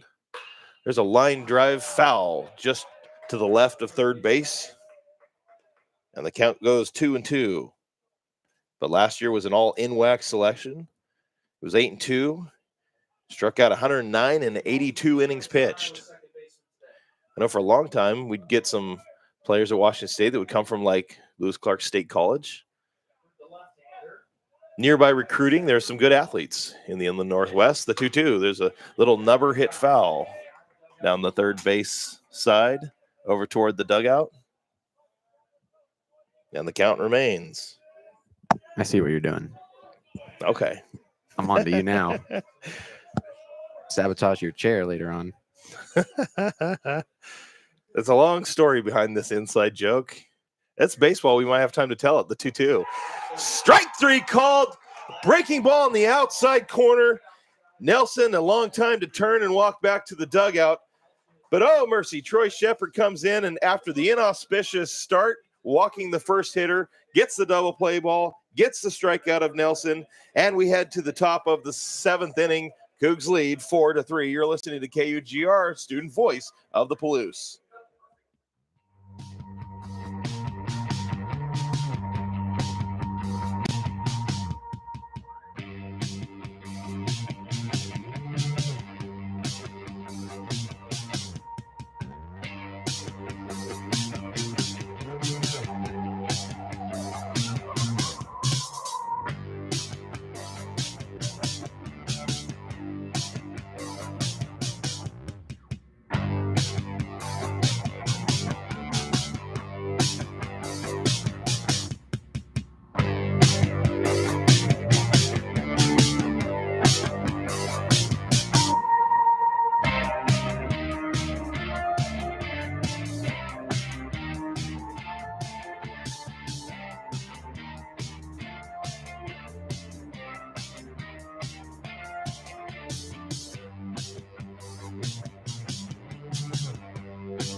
Cougs lead at 4-3 as we head to the top of the 7th inning. We've got a new pitcher for the Iowa Hawkeyes. It's Anthony Hawks.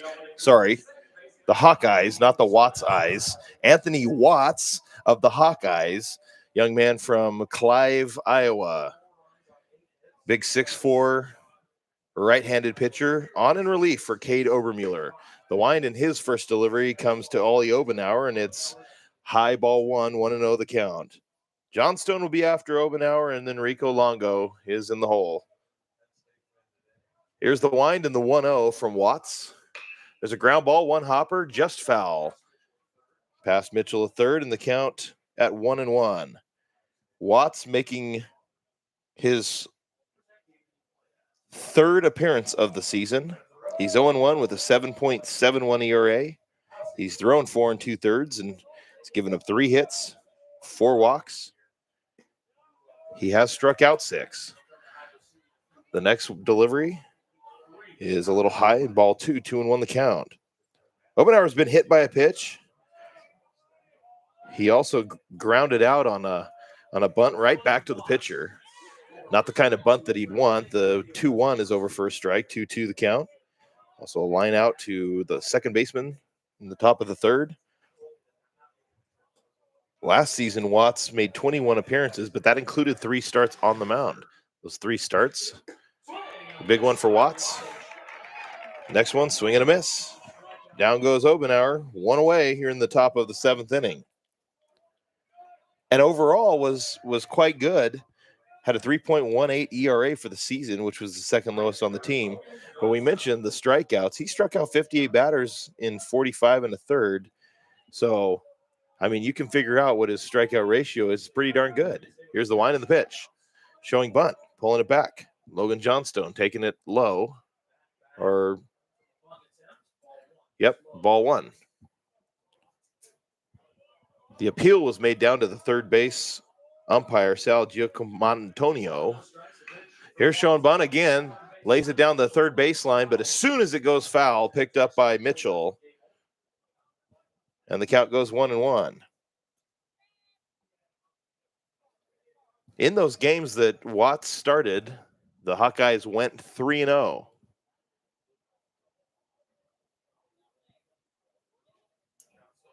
Now, did he get any of those? No wins in that. Because even as he started as a spot start, you often don't see those relievers go very many innings. And his season high was 4 2/3 innings. So never did make it a requisite 5. Here's the wind and the 1-1. Not showing bunt this time, taking it high and outside. Johnstone. The count 2-1. Johnstone struck out twice, once swinging, once looking. He's also grounded out. The wind of the pitch, swing and a miss. 2-2. So even though we talked about this team not being built for power, playing small ball, Johnstone, Coach Choate said, we'll have the ball pop off his bat pretty good. Can put a charge into it. Here's Watts, the 2-2 delivery. Off speed, outside. Ball 3, 3-2 the count.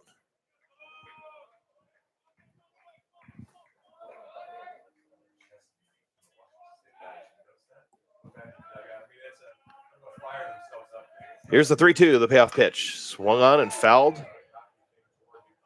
Right back toward the Cougar dugout. Count still 3-2.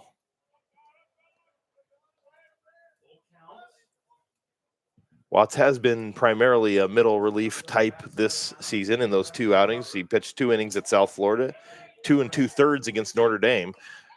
The next one inside in a check swing, but it hits the bat and goes foul. So the count's still 3-2 on Johnstone. Obenauer already struck out. I can't speak today. Here's the wind and the next delivery, swung on and fouled straight down. Count still 3-2. So this will be the 8th pitch of this at-bat. Of course, having 2 2/3 against Notre Dame, that was a big one because that was a extra inning, 11-inning game that Iowa lost 2-1. Payoff pitch is outside. So Johnstone draws that walk, and boy, did he earn that one. absolutely earned that one. That was a lot of tip fouls. Good battle in the box. So for Obermuller on the day, Obermuller pitched 6 innings for Iowa, 84 pitches, 55 of which were strikes, allowed 8 hits, 4 runs, 3 of which were earned, walked a couple, hit a batter, struck out 7. So his least output in terms of strikeouts this year. Rico Longo swings and misses at the first pitch, off speed, and the count 0-1. Longo walked in the first inning. He doubled and scored in the top of the 4th. That was right before that slew of bunts. Struck out looking in the 5th. Comes up here in the top of the 7th. Cougs leading 4-3. Here in game 2 of a 4-game series, toss over to first base. Flags still gently blowing out toward left center field. It's 3:35 down the left field line. We were told by somebody from the Cleburne Railroaders who works for the team and is helping staff this event that it plays like 3:15 to left. The wind in the pitch, and that's a strike. Breaking ball over the plate, and the count 0-2. 4:05 to center field, 370. We see the marker in right center field, and then a 320 to right.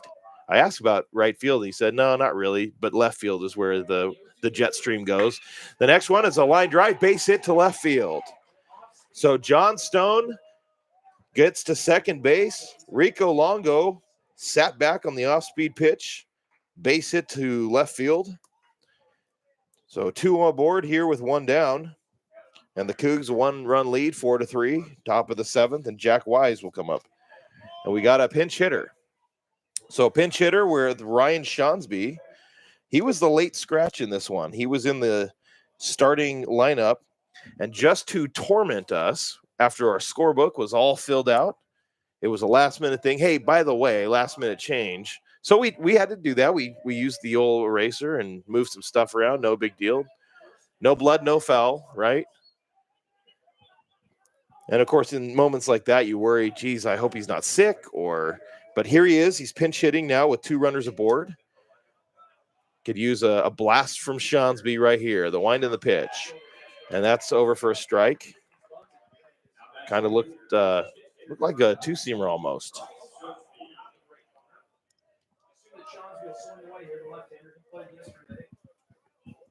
So the count 0-1 on Shonsby.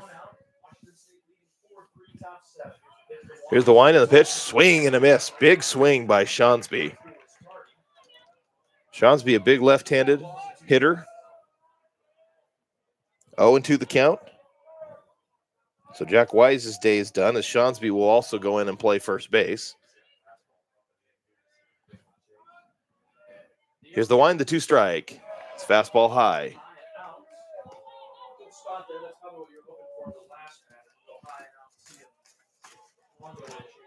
Shonsby on the year, batting .250. He has 4 doubles to his name. Look at second base. Watts back with the 2-2, and it comes way inside, hits Shonsby in the right arm. The lead arm. So base is now loaded as John Stone will head to third. Rico Longo heads to second base. So sacks full of Cougs, and Gavin Roy will come to the plate. Roy had a base hit and a single. It was one of those bunt singles and an RBI in the 4th. Had just a solid line drive single to center field in the top of the 6th. And we're going to get a trip to the mound. So we'll see how Iowa handles this situation with only 1 down here in the top of the 7th inning.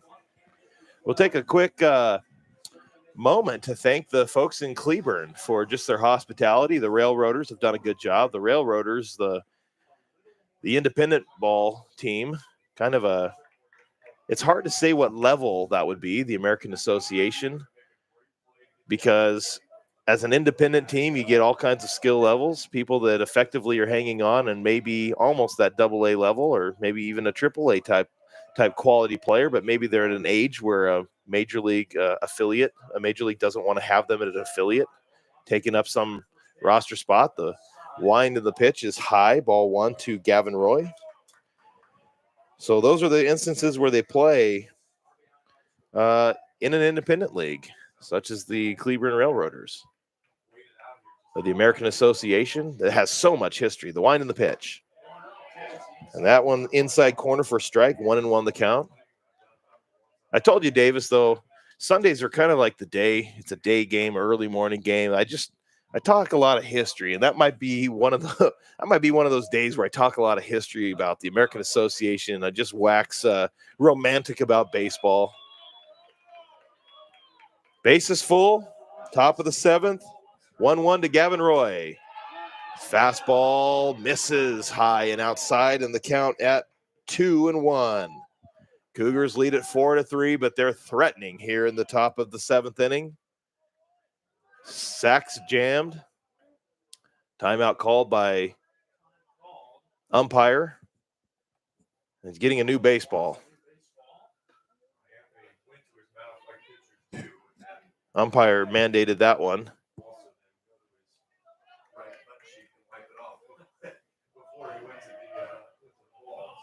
That was one of those situations you see something, you think, hey, we better replace this baseball. Here's the wind and the pitch. Swung on and popped foul right above us. We could hear it bang on the roof of La Moderna Field. And that ball rolled all the way down into the seats just in front of us. It looks like a couple fans went and got that. Gentleman wearing a shirt that says Eagles, but it's not a Philadelphia Eagles. Maybe a local high school. The 2-2 pitch, there's a foul ball. Pop foul, right side. That's going to be out of play. The count 2-2. It remains. Could be one of those Texas high schools that you could see from space with their massive football stadiums. Yeah. It was incredible actually coming in here. And I looked at it, I said, well, I don't remember a professional football team playing here in Burleson where we're staying. No, that's just a high school. Here's the 2-2. There's a ground ball up the middle, fielded by the shortstop, goes to second for one. The relay to first base. Nice stretch by the first baseman, but not in time. And a run comes in for Washington State. So Gavin Roy will be on board with the fielder's choice. And a run scores. Logan Johnstone comes in. So give Gavin Roy the RBI as Johnstone comes in. Out at second base will be Shawnsby, so he'll be the second out. And on the play down to third goes Rico Longo. So now runners on at the corners. And Luke Thiel will be up. Thiel has been aboard with a fielder's choice and a walk. Also at a sacrifice bunt. The wind in the pitch. First pitch, a strike. Outside corner, the count 0-1. So the score 5-3, Washington State here in the top of the 7th inning with a run coming in. Still some threat out there on the base paths. Runners on at the corners. Here's the wind in the pitch. Fastball outside. He's hit 93 on the gun with the, I would assume, four-seam. Count 1-1 on Thiel, who had 5 plate appearances yesterday, but only 2 official at-bats because he walked 3 times. He's walked today, getting himself on base. The wind in the pitch. There goes the runner from first to second. Base hit to left field. Is going to score another run. And because the game was in motion and Gavin Roy was already heading towards second, even though that ball was right to the left fielder, Gavin Roy easily takes third base. And the Cougs once again have runners on at the corners, but with another tally there on the scoreboard. So an RBI single from Luke Thiel. Give him an RBI. Rico Longo comes in to score. And Gavin Roy, running on the play, gets to third. That was one of those that just turns out in your favor. And now Heller coming out of the dugout for Iowa, and we're going to have a pitching change. So we're going to take a quick break while the change is made. You're listening to KUGR, the student voice of the Palouse.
Will Cresswell will come up to the dish here in the top of the 7th inning. Runners on at the corners. Cougars lead it 6-3 as 2 runs have poured across here in the 7th with, again, a couple more on the base paths. Cresswell with an RBI double. His last at-bat is going to look to do something similar. The wind and the pitch from the new pitcher by the name of Brant Hogue, and it's a fastball outside, 1-0. Hogue making his 4th appearance of the season. He had 2 early when the team played South Florida and then 1 against UMBC. The wind and the pitch. And that's looks like a change, and that is over for a strike. 1-1 the count. In that win against South Florida, his first outing of the year, went an inning pitched and didn't give up anything. The next outing against South Florida, not as good. Here's the wind and the pitch, and there's a fastball swung on and missed by Cresswell. 1-2 the count. Only went a third of an inning, gave up a hit, 3 runs, only one of which was earned, 2 walks. He walked 2. He struggled. And against UMBC, pitched an inning and gave up 1 hit, struck out 3. The wind of the pitch. Cresswell jackknifes back, and the count evens at 2. So on the season, Hogue is 0-1 with a 3.86 ERA and 2 1/3.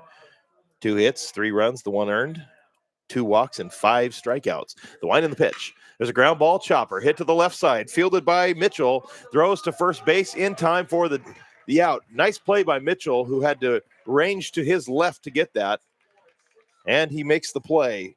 But here in the top of the 7th, 2 runs do come across for Washington State.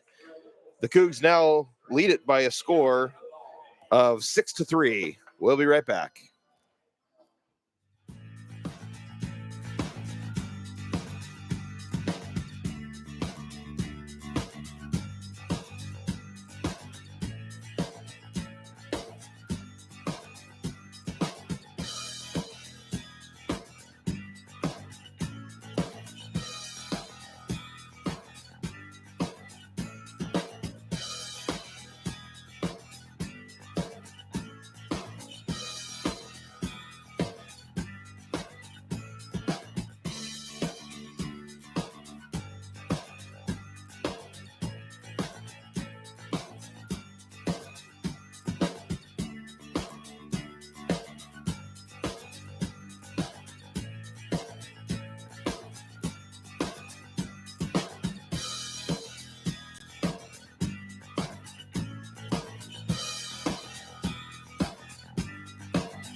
Brandon Chapman, Davis Hagan, back your way here in the bottom of the 7th inning where Washington State leads at 6-3. So glad you could join us from Cleburne, Texas in La Moderna Field, where the Cougars and the Hawkeyes battling it out in game 2 of the 4-game series. Cooper Schulte, the number 9 hitter for Hawkeyes, stands in there, takes the first pitch from Troy Shepard, high, ball 1, 1-0 the count. Then back to the top of the order, Ben Wilmus and Gable Mitchell for the Hawkeyes. Here's Shepard with the wind and the 1-0. There's a fastball right down the heart of the plate. The count goes to 1-1. Shepard came on in relief of Griffin Smith, who went 5 innings, gave up 6 hits and the 3 runs. But the Cougars had the lead when he exited, and he would be the benefactor of a win should that happen. Here's a fly ball, can of corn to left field. Hartman underneath it, reaches up and makes the grab.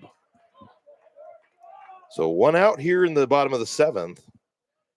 And we go back to the top of the order, and Wilmus who yesterday had 2 hits, but today has been hitless. 2 ground outs and a line out. That line out to Thiel was hit really hard. Thiel was able to snare that, jump up. Great play by Thiel. Shepard, the wind, and the pitch. Curveball, high. Ball 1, 1-0 the count. The sun now creating, as it goes down just a little bit to our left, it's creating the shade, which is now out onto the diamond. The wind and the 1-0. Curveball on a little bit outside again. Ball 2, 2-0 the count. Yesterday, the game took 3 hours and 43 minutes. So by the time the game was over, most of the infield was covered in that shade. Shepard, deep breath. Here's the 2-0. That sails high. Ball 3, 3-0 the count. Right now, every base runner is a threat. With a 3-run lead, 6-3. This is where Washington State pitchers need to keep base runners off. Here's the 3-0 pitch, and that's a fastball that's a little bit low. So a 4-pitch walk after the first out was recorded, given up to Ben Wilmes. And Wilmes, who, interestingly enough, I mean, he hits. But as a leadoff man, he has no stolen base attempts on the year, which to me is interesting. So Mitchell up now, and then Risley due up for Iowa. The wind of the pitch shows bunt, pulls it back, does Mitchell, and the pitch misses, or does it? No, it's there. 0-1 the count. Steps back in, taps the bat a few times. Thiel with a left foot, now both feet on the grass. The wind in the pitch, there's a fly ball hit to center field and deep. Going back on the ball is Watterson. He reaches up 3 or 4 feet in front of the warning track, and he makes the catch 2 away. So that ball, Mitchell gave it a ride. If it's 405 to center, he hit that one about 390. And Watterson playing shallow. It feels like yesterday and today the outfielders have played pretty shallow in many situations, but certainly Watterson did. But he was able to get on his horse, get back, and make the catch. So now, 2 down, and Miles Risley up to the plate, takes the first one off speed, and that's over for a strike. Risley only 0 for 1 today. He struck out in the 3rd. He does have 2 walks and a run.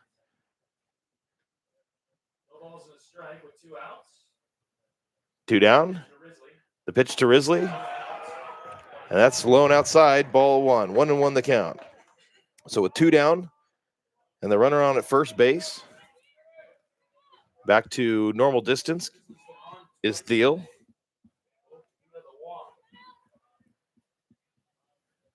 Here's the wind and the delivery. And that's a breaking ball, fouled just to the left over by the on-deck circle. Wolf picks it up. The count 1-2 on Risley. Risley had a couple hits himself yesterday.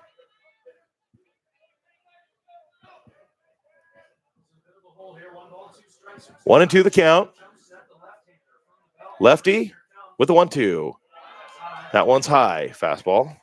And the count 2-2. The other thing, Davis, you could see not just the shadow from the roof line, but there's the one light pole that's there on the left that you can see the image of the light or the shadow go all the way out towards center field. That's how you know we're in that perfect time of the afternoon. Look at first, the wind, the 1-2. Swung on and fouled back. Big swing by Risley. The count remains at 2-2.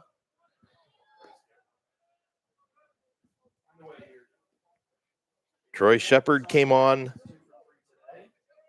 in the 6th inning and walked the first hitter, but got a double play ball and then struck out the last man. Has allowed 1 walk, but looking to get out of this one unscathed as well. Here's the wind and the delivery. Breaking ball, did that go? No, it did not. That looked like a nice pitch, but I guess it was high. You could see some of the players wanted it. Thiel pounding his hands over into his glove, giving his pitcher some encouragement, and the count now 3-2. Here's the wind and the payoff pitch on the way. Swung on and fouled back into the screen, and the count's still 3-2. Wilmus at first base for Iowa. 2 down. It's a 6-3 Cougar lead in the bottom of the 7th inning. And a battle going on between Shepard and Risley. Here's the 3-2 one more time. And that's a fastball swung on and fouled back. So now we have 8 pitches in this at bat and the 9th one coming up. We saw Johnstone have a great at bat in the last inning on what was an 8 or 9 pitch at bat. Got a 3-2 coming up one more time. Shepard look at first base. One more time. Here's the rock and the fire. That's high, ball 4. Lost him with the fastball. Thought they had strike 3. Missed out on that. So 2 runners aboard with 2 out, bottom of the 7th inning. We do have somebody warming up there in the Cougar bullpen.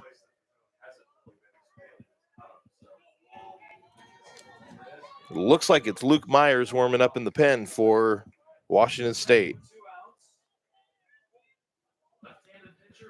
Here's the wind and the delivery. Breaking ball, first strike, right at the belt.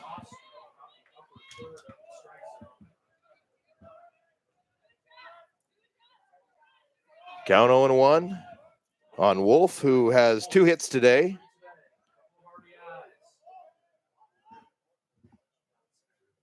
Here's the wind and the delivery. And that's outside, ball 2, 2-0 the count. Had a double and an RBI in the first, had a single up the middle and an RBI in the 5th. 2 on, 2 out, bottom of the 7th inning. The cleanup man on at the plate for Iowa. The 1-1 is high, 2-1.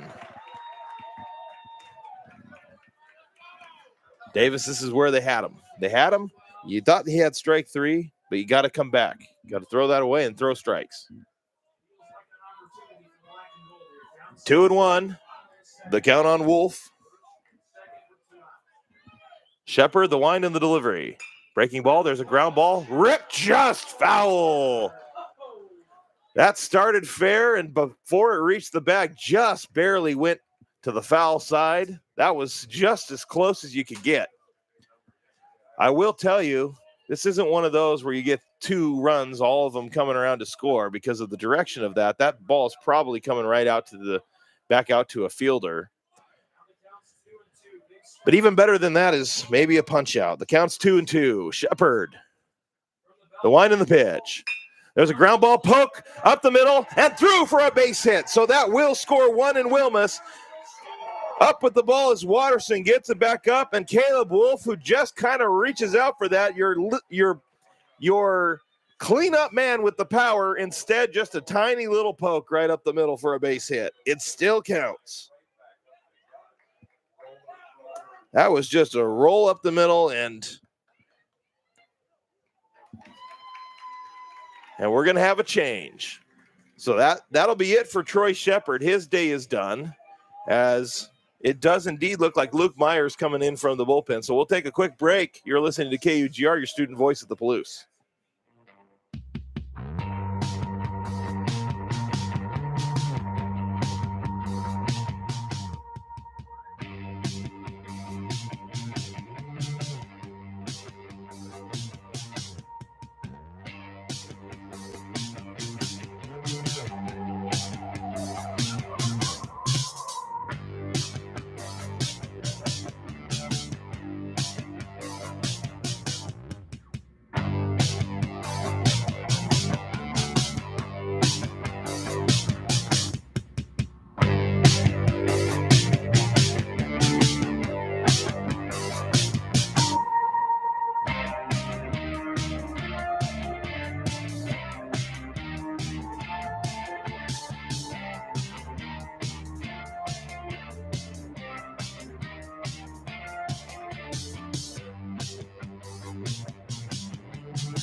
Cougs still hold to a 6-4 lead here in the bottom of the 7th inning, but once again, threatening University of Iowa as they've already scored a run, and we have a pitching change here in the bottom of the 7th. There are 2 outs with 2 on, and Luke Myers, the new pitcher for Washington State. First pitch, breaking ball low, 1-0 the count. Myers from Denver, Colorado. The line in the pitch. That's high ball 2. Myers is making his 3rd appearance of the year. He had 2 starts in those 2 appearances, but now finds himself coming out of the pen. Here's the line in the pitch. The 2-0 is a strike with the kind of looked like a change there. And the count 2-1. Myers on the year with a 4.50 ERA, 10 innings pitched. The wind and the delivery, the 2-1 just misses. And the count 3-1. Runner on it, first and second for Iowa. The 3-1, I should say, fouled off to our right. That was right there. That was grooved. That's the one Jackson Beeman, who already has a home run in the bottom of the 4th inning, could have put over the wall. I think Luke Myers is glad to have that one back. Here's the 3-2. Ball's in the dirt. Ball 4. So relief pitcher comes in, walks the first hitter, which we have seen time and time again this year. So now nowhere to put Reese Moore. Bases are loaded, bottom of the 7th inning. Cougs holding a 6-4 lead, but that tying run on Caleb Wolf at second base, and the go-ahead run, Jackson Beeman, who just walked at first. The wind in the pitch to Reese Moore is a strike, a fastball, a high fastball. You can hear the boo birds from the Iowa faithful. Here's the wind in the 0-1. Swung on, and that one's a little nubber hit down the third base line. That's the kind that when you see it, there's enough spin that the third baseman, Thiel, really ran in on it to try to grab it before it somehow went fair. What I would have done is make it look like you're going to pick it up, then let it go fair, and then just step on the bag. Out number 3. I don't know if that worked, but then again, I wasn't a very good baseball player, so... Here's the 0-2 pitch, and that's low and inside. Moore has to back away. Count 1-2. Daniel Rogers on deck for Iowa, but Myers hoping to not get to that point. 1-2 the count, bases loaded, bottom of the 7th inning for Iowa. The wind and the delivery. That one's low. Great block by Cresswell. Count 2-2. Cougars lead at 6-4. Game 2 of this 4-game series, and it's a tight one. We got ourselves a beauty right now. Bottom of the 7th inning, 2 balls, 2 strikes. Here's the delivery and the pitch. There's a little bleeder, a little blooper into left field. That's just foul by about half a centimeter down the left field line. Boy, that ball gets in there. You got 2 runs that come in to score on that. 1 for sure, but potentially 2. That ball had just enough spin, I think. That's what got it there. The spin and maybe just enough wind assisting, just barely. I mean, that's as close as it gets. We'll take wind assisted, sure. Count still stays at 2-2. That would have been a game changer right there. The wind in the 2-2. Outside and high. Again, nowhere to put Moore. A walk, walks in a run. It also puts the tying run on then at third base. Here's the payoff pitch. There's a pop-up, a fly ball to left field. Going back, Hartman, he's underneath it, and he makes the grab. So a stressful bottom of the 7th inning. In the end, only 1 run comes across for the Hawkeyes. After 7, the Cougars lead it by a score of 6-4.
We head to the top of the 8th inning. Cole Watterson due up, and then back to the top of the order for the Cougs, who lead at 6-4. And for the play-by-play, my friend Davis. 2-run advantage for Washington State heading into the final 2 innings. Cole Watterson will lead off this inning. Washington State up by 2 with 10 hits in this game so far. Watterson will get under this one. It's a high fly ball to right field, and that's going to die and get caught by Jackson Beeman. And the first pitch of the inning is a pop out for Cole Watterson, who flies out to right field, and that will bring up Max Hartman, the top of the order for Washington State, with 1 out, nobody on, just beginning the top of this 8th inning. Iowa cut the lead from 3-2 with their 1 run scored in the 7th inning. Hartman versus Hogue. Watches the pitch go by for strike 1 on Max Hartman. The lefty big-time hitter for Washington State has had a great season to this point, had a tremendous game yesterday, 406 average on the season coming into this game, and he swings and misses at this pitch. That's strike 2 on Max Hartman, the left fielder, preseason All-Mountain West. Played 49 games last year with 48 starts. Hogue with the 0-2 pitch against Hartman. Delivery swung on, crushed down towards right field, back at the warning track, and it's caught by Jackson Beeman. So back-to-back flyouts towards right field for Hartman, and the wind sort of died in favor of Washington State in the 7th inning. It helped him out, pushing that ball foul, and now the flags have just totally dropped to being dormant, and Hartman flies out to right field. And that'll bring up Ollie Obenauer, the freshman second baseman. Pitch from Hogue. And that's a strike against Obenauer, who struck out in the 7th inning. Struck out swinging. Obenauer versus Hogue. 0-1 pitch with 2 outs. Here's the delivery. Swung on and hit out to shortstop, right into the glove from Cooper Schulte. And that'll end the inning. 3 up, 3 down for Washington State. No runs, no hits, no errors, and nobody left on base. We will go to the bottom of the 8th, 6-4. Washington State, you're listening to KOGR, the student voice of the Palouse.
We've arrived at the bottom of the 8th inning. It'll be Daniel Rogers to lead off for the Iowa Hawkeyes with Andy Nelson and Cooper Schulte due up next.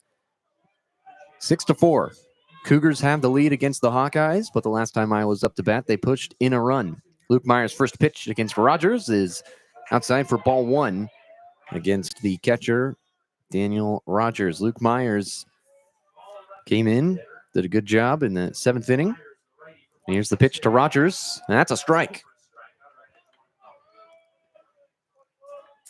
6-4, Washington State has the lead as we enter the bottom of the 8th inning. They've got 10 hits to just Iowa's 7 hits in this game. Luke Myers' pitch swung on and missed by Rogers. 2 strikes against Rogers, just 1 ball. Luke Myers, 7 strikeouts coming into this game. 1-2 pitch to Rogers is outside. 2 balls, 2 strikes for the catcher, Daniel Rogers. At a 1.82 average, he bats left but throws right for the Iowa Hawkeyes. Here's Myers' pitch, and it's a chopper down the line. That will go foul down the first baseline. And the count will stay at 2-2. And there's a offensive timeout for the Iowa Hawkeyes as Rogers will go meet with Rick Heller. Washington State had a coaches meeting with the players on offense, and then right after that, the bats got going. And like you mentioned, maybe like icing the kicker in a way, icing the pitcher, in this case, Luke Myers. Yeah, they just want to disrupt their rhythm. Any sort of advantage they can try and get down by 2 runs. Trying to avoid starting this series down 2-0 against Washington State. Cougars got their first win yesterday. Here's Myers' pitch to Rogers, and he got that one through into center field. Cole Watterson scoops it up, and it's a base hit for Daniel Rogers. The Iowa Hawkeye is aboard.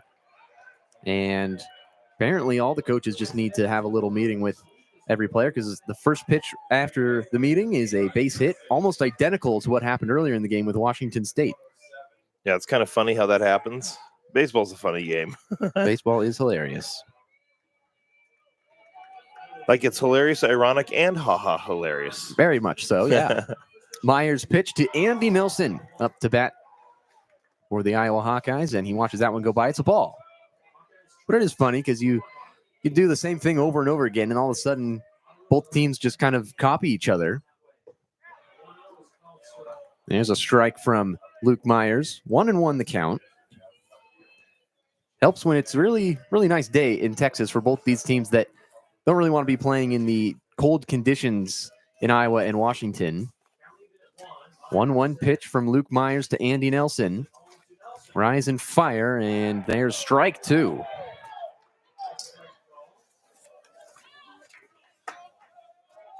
Daniel Rogers got aboard, the leadoff batter for the Hawkeyes in this bottom of the 8th inning, down by 2 runs against Washington State. 1-2 pitch from Myers to Nelson.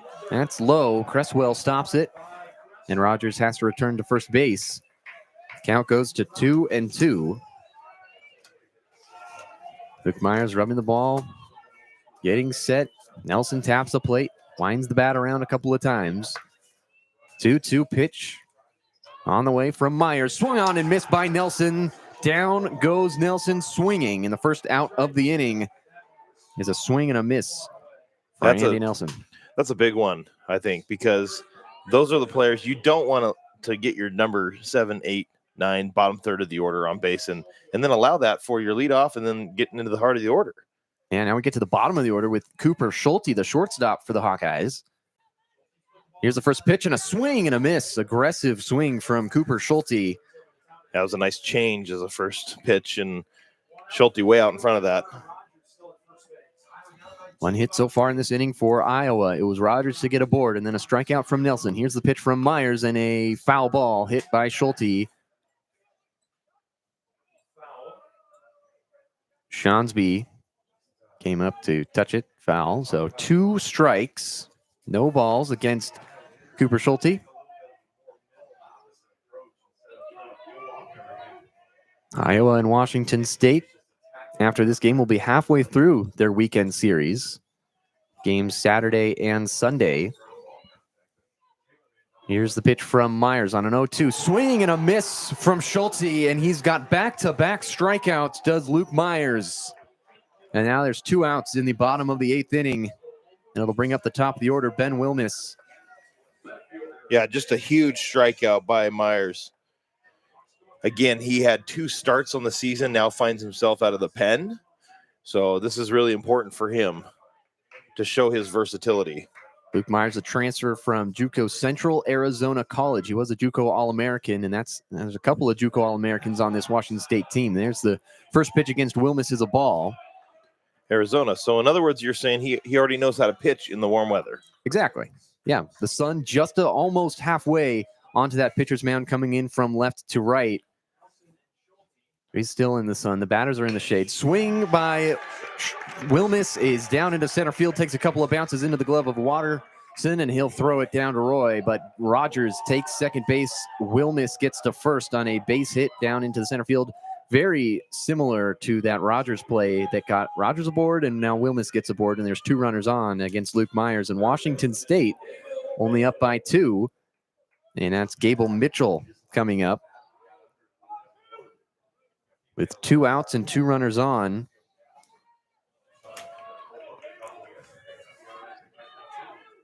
Luke Myers against Gable Mitchell. Here's the pitch, and that is ball 1. Cresswell, again, he's done a multitude of those plays today, just getting in front of those not necessarily totally wild pitches, but just a little bit different pitches to observe from him, and just kind of putting his body in front of it. Luke Myers pitch to Mitchell. Outside, ball 2. Yeah, Cresswell's been a workhorse today. Rogers and Wilmes on base for the Iowa Hawkeyes. They're down by 2, but they got 2 runners on. But there are 2 outs so far for Washington State, trying to end the inning. Swing from Mitchell, deep shot, diving catch made. Logan Johnstone does it, and that'll end the inning. No runs scored from Iowa. They get 2 hits. They leave 2 men on base and no errors. What a great diving catch by Logan Johnstone. We go to the top of the 9th inning. Washington State 6, Iowa 4. You're listening to KUGR, the student voice of the Palouse.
6-4, top of the ninth inning. Logan Johnstone will be up to lead it off, but a little controversy on the field as we went to break, and then we start the top of the ninth with Hogue versus Johnstone, the right fielder who just made that excellent diving catch. Here's the pitch from Hogue, and that's strike one.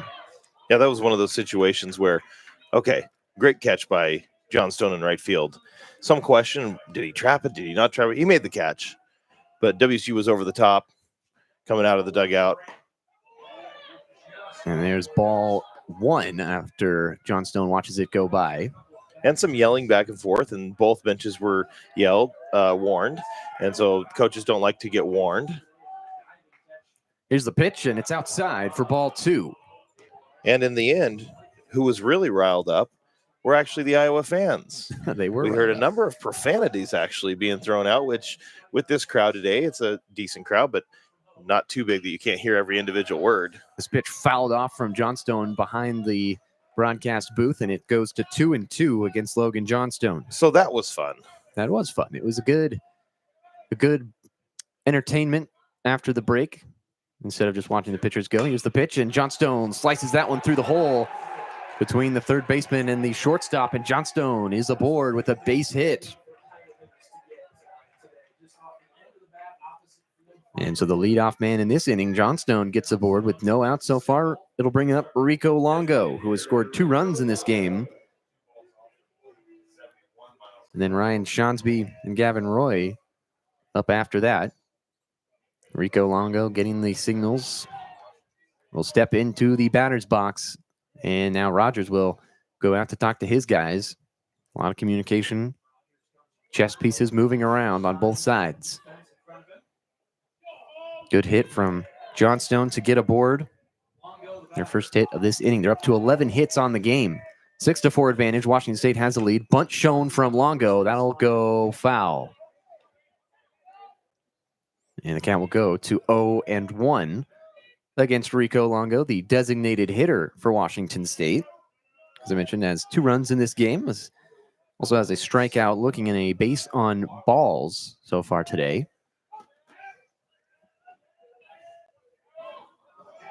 And here comes the 0-1 pitch from Hogue. Now he throws it out to Wolf at first base, and Johnstone dives back in time. So 0-1 against Rico Longo, trying to extend this Washington State lead. They're up by 2 in the top of the 9th inning. Johnstone gets a lead from first base. Swung on by Rico Longo. And that goes foul. So count goes to 0-2 with Johnstone on base. Nobody out so far in this inning for Washington State. Hogue gets the signals from the dugout. And they'll reset the pitch clock, and Hogue gets set. Johnstone gets the lead, and a pitch and a swing, and that one will go foul into the dirt. Pitch count still at 0-2 for Rico Longo, with still a runner on first base. Washington State trying to hold on. Got their first win yesterday, trying to get their second today. Can they do it? Here's a pitch from Hogue, swung on and missed by Longo, and that will bring him back to the dugout. Rico Longo, swing and a miss for the first out of the inning, and it'll bring up Ryan Shonsby, the first baseman. Shonsby was hit by a pitch in his first at-bat. That was the top of the 7th inning. And it'll be Hogue versus Shonsby with 1 out, and now time is called. Shonsby taps the plate a couple of times, gets it set. The lefty versus the lefty. Hogue will throw it back to first base, and Johnstone dives back in time. Johnstone had that really nice diving catch to end that Iowa opportunity in the 8th inning. Now into the 9th inning, Washington State holding on to this 2-run advantage. Hogue at the pitcher's mound will fire back to first base once again.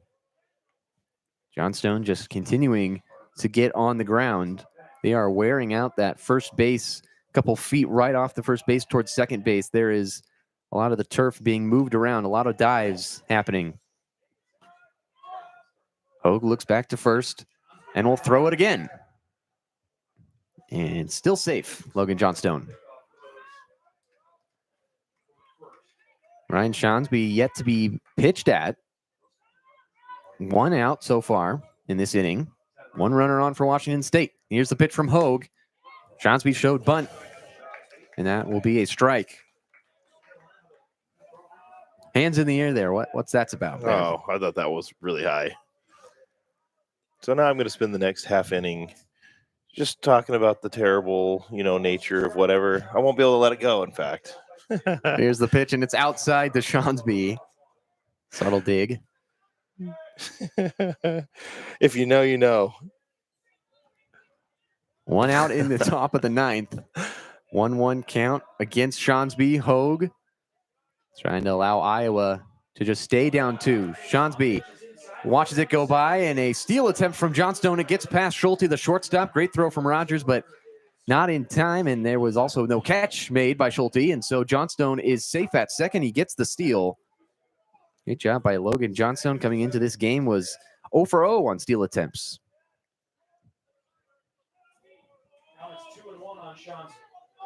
And so Shonsby still at the batter's box. 2-1 the count. Hogue's pitch swung on, and it's up the middle, out to center field, and Johnstone's going to round third and head for home. Logan Johnstone will tap the plate and score. It's a 3-run advantage with a base hit. Excellent play by Washington State, and it goes to a 7-4 game in the top of the 9th. That was a really important, timely base hit by Shonsby to get that insurance run. I mean, you don't want your team to be, as they say, those cardiac kids. You hate that moniker because it means baseball is fun, but it also means, you get some palpitations. In this case, you need that insurance run because you need to give some breathing room between you and the bullpen. Shortstop Gavin Roy up to bat, watches that one go high for ball 1. Gavin Roy also has a run in this game. Got it in the top of the 6th inning. 1-0 count against the shortstop. Left-handed Hogue fires in delivery. Roy showed bunt. Pulled it back, and it's 2-0. With Shonsby on first base after that excellent base hit way out towards center field, and Rogers will jog out to the mound to talk to Hogue. And they're going to have a conversation talking about what to do next with this Washington State team now with a 3-run advantage. And as Chappie mentioned, they get that little extra buffer as opposed to just a 2-run lead. It is now 3.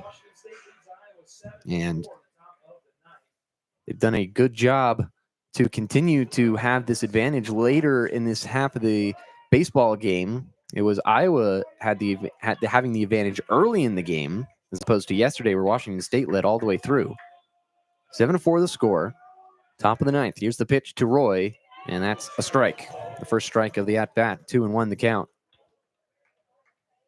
Shonsby getting instruction from the first base coach. Claps his hands a couple of times, waiting to get his lead, and here he goes. He creeps out towards second base. Hogue will fire, and Roy will foul that one off. And the count goes to 2-2. Washington State up by 3. Gavin Roy, the junior from Sudbury, Ontario, came into this game batting 143. Hogue's pitch swung on by Roy, and that will get into the glove of Schulte, but he won't have time to make a play, and a base hit from Gavin Roy. Right to the shortstop. And that's a couple of times today that Schulte has had a tough play to make and really just nothing doing. And he just kind of scoops it up and doesn't end up throwing it. Yeah, it's funny. We go back to what I had been told about. I think they said it was like a bandbox or something, and the ball flies here. And I haven't really seen that a whole lot. I mean, we've seen the 1 home run earlier in this game, of course, from Jackson Beeman. But other than that, I mean, maybe a few have gone close to the warning track, but the ball hasn't really flied. Luke Thiel up to bat, the righty. And the first pitch from Hogue is outside for ball 1. Against Luke Thiel, the third baseman for Washington State. Wind is blowing out now, though, to right field. Instead of left, going toward left. slightly. It's going kind of straight out toward right, but not heavy. 2 men on Shawnsby. Dives back towards second base as Hogue threw it back to Andy Nelson to try to pick off the second base runner there. Ryan Shawnsby gets back in time. 7-4 advantage for Washington State. And here is Luke Thiel at the batter's box. Pitch from Hogue, and that's way outside from Hogue to the catcher Rogers, and Thiel watches it go. 2 balls, no strikes for Luke Thiel.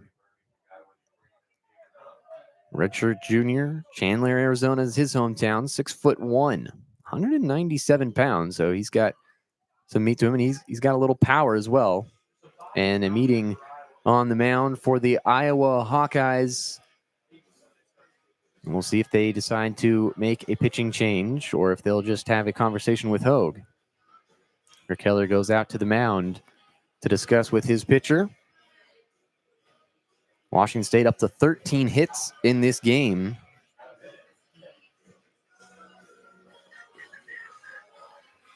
And we'll see. There's a little bit of action in the bullpen from the Iowa Hawkeyes, but no pitcher is coming into this game yet. And they'll keep Hogue on the mound. Rick Keller will return to the dugout for the Iowa Hawkeyes. Washington State 1 run in this inning so far. Field steps in, taps the plate, and he's ready to go. 2 runners on for Washington State, just 1 out in the top of the 9th inning. They've got the lead against Iowa. Here's a pitch from Hogue, and that is a strike. The first strike of the at-bat to Luke Thiel. 2-1 the count. Luke Thiel had a couple of bunt attempts in this game. Got a nice base hit.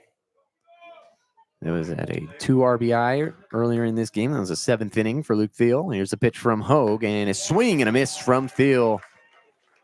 And he really wanted that one. Count goes to 2-2. Yeah, that was a big swing. Thiel versus Hogue with 2 runners on for Washington State. Just 1 out in the top of the 9th. Hogue look back to second, and will fire towards the plate, and Thiel fouls this one behind him. Count stays at 2-2.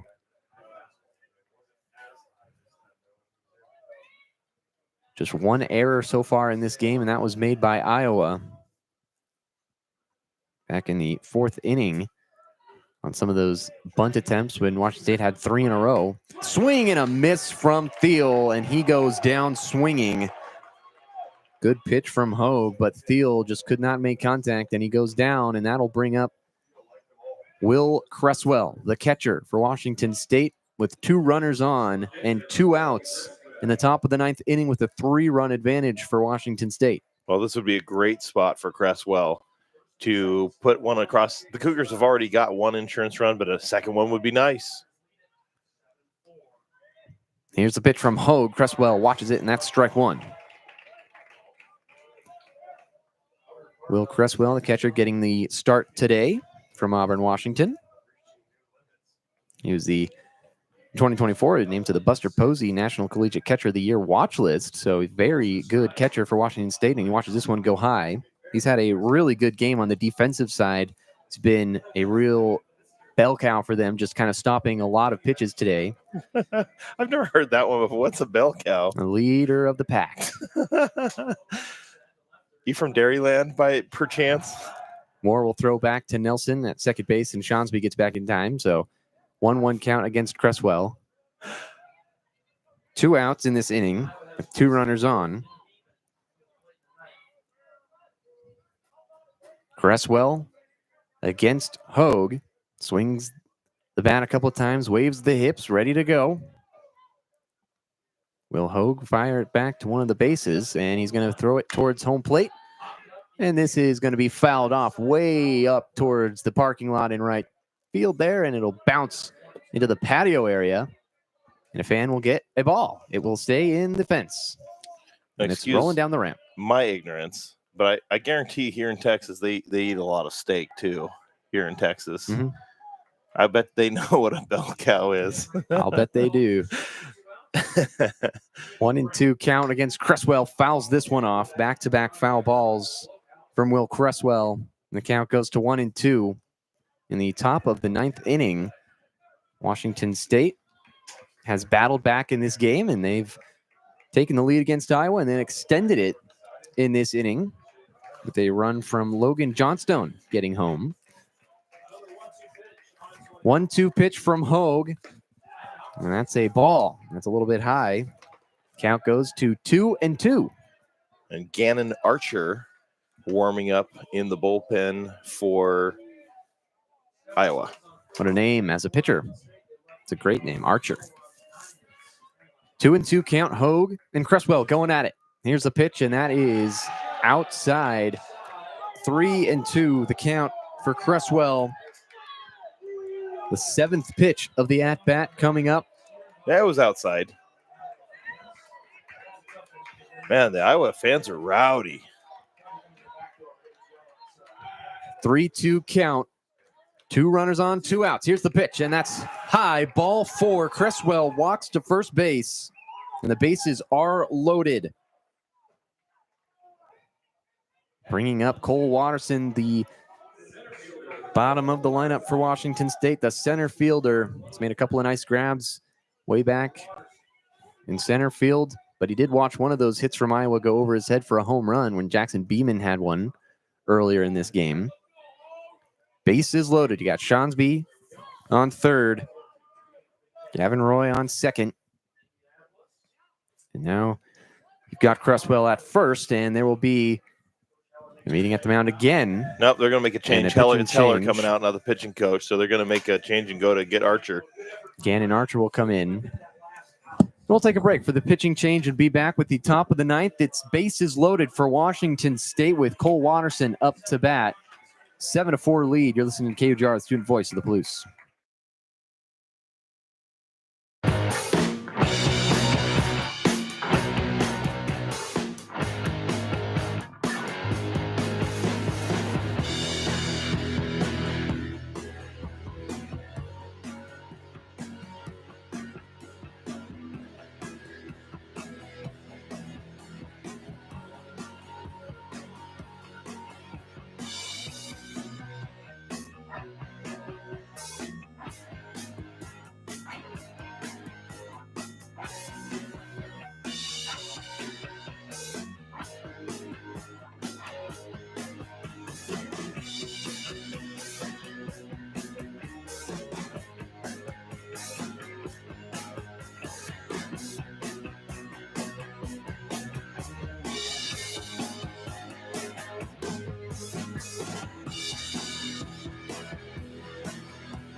Three-run advantage for Washington State in the top of the 9th inning, and a new pitcher for the Iowa Hawkeyes. It's Gannon Archer from Adel, Iowa, Kirkwood Community College transfer. And last year had 14 games and 2 starts for the Iowa Hawkeyes. It's Cole Watterson, the 9-hitter for Washington State, at the bat. And he watches this one go by for a ball. Ball 1 to Cole Watterson. Bases loaded for Washington State. Cresswell had just advanced to first base. They got Roy on second and Shawnsby on third. The 1-0 pitch from Archer. That is high for ball 2. 2-0 the count for Cole Watterson, the center fielder, the 9-hole hitter. He's had a couple of strikeouts in this game, one looking and one swinging, and then he had a pop out to right field in the 8th inning. Archer at the mound, 2-0 count. Watterson watches it, and that's 3-0. Bases loaded. So if he walks them, that would score a run for Washington State. They've already got 1 run in this inning. Again, Shawnsby at third, Roy at second, and Cresswell at first for Washington State. It's a 3-0 count. They've got a 3-run lead. Archer's pitch to Watterson, and that's a strike. It just hung over that left side of the plate, pretty close to where Watterson was standing. 3-1 the count, with 2 outs and 3 on for Washington State. 3-1 pitch, Archer to Watterson. Here's the delivery, swung on, chopper up the middle, and Archer gloves it and flips it to Wolf, and that will end the inning. 1 run for Washington State, 3 hits, no errors, and they leave 3 runners on base. They strand the bases loaded situation, and it's 7-4 going to the bottom of the 9th. You're listening to KUGR, the student voice of the Palouse.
We go to the bottom of the 9th in a tense situation. It's Washington State 7, Iowa 4. Risley will come to the plate. Luke Myers, who's got 2 strikeouts in this game so far.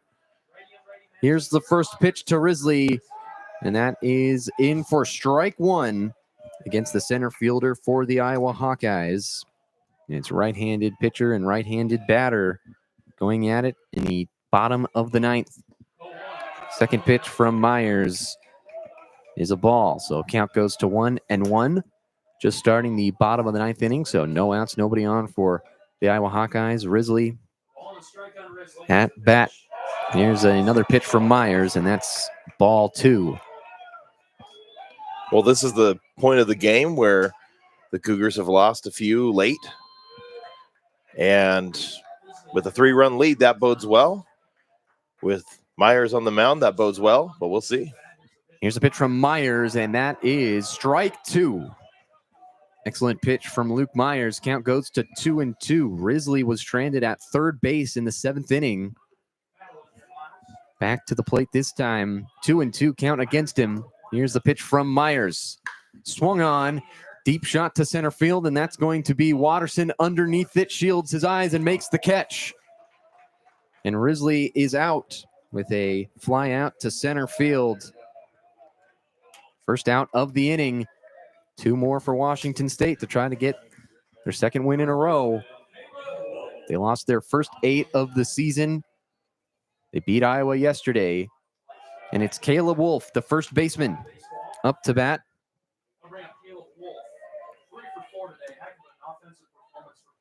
Myers' pitch to Wolf is a ball.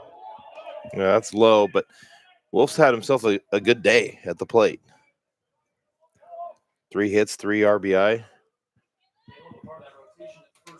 1-0 pitch from Myers, and that's the strike.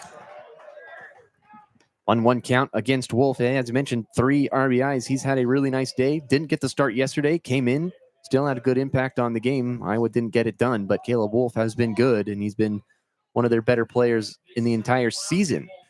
Myers' pitch to Wolf, and that's another strike.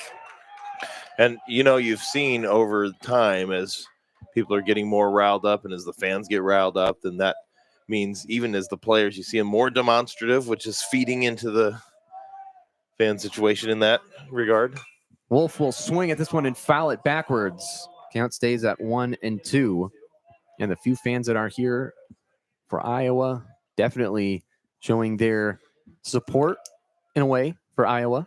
It's a very pleasant way to say that.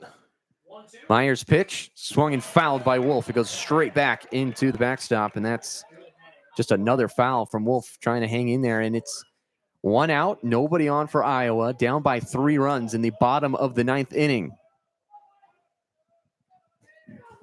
Myers to pitch. Here's the hit pitch to Wolf, who will smack that to Obenauer. Fields it and fires it, and it is not in time. Caleb Wolf runs it out, and he gets a base hit. He gets to first base. Good hustle from Caleb Wolf. Yeah, I don't know. It didn't look to me like Obenauer got the ball out of his glove quite fast enough. It was a tough play anyway.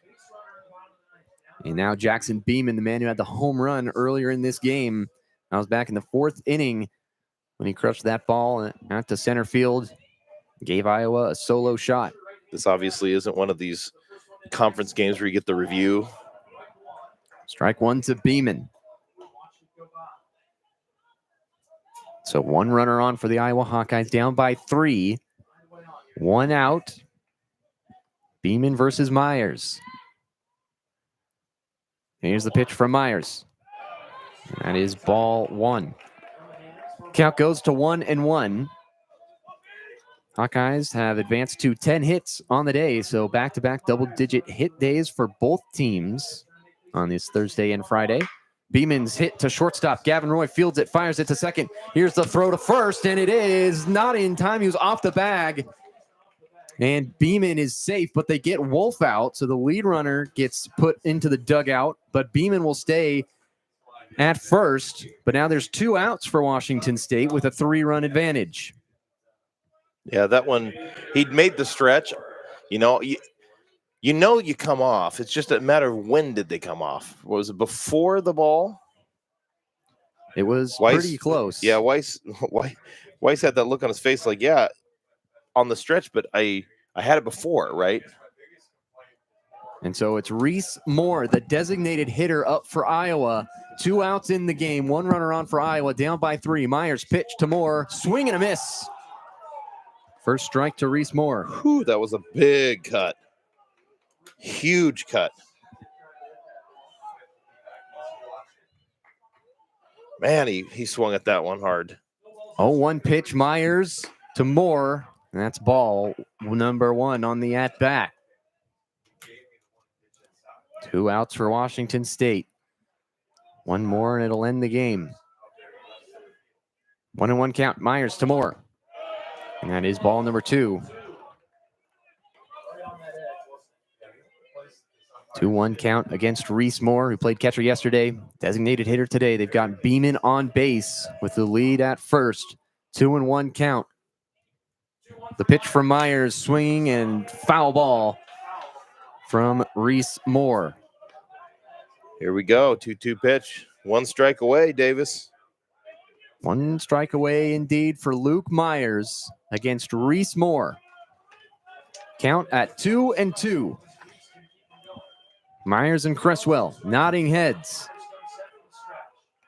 Rise and fire for Myers, and it's high. And Beeman will take second base. Yeah, they're just indifference. They let him take it on indifference. And so Beeman at second base. Full count. Myers to Moore. Swung on, hit back towards center field. Can Watterson get under it? And he makes the catch. Watterson ends the game. And that will do it. Washington State gets the win once again. They win the first 2 games against the Iowa Hawkeyes. And 2 in a row after losing their first 8. Washington State gets the 7-4 victory with the fly out to center field. Great play from Watterson. He made a couple of those plays today.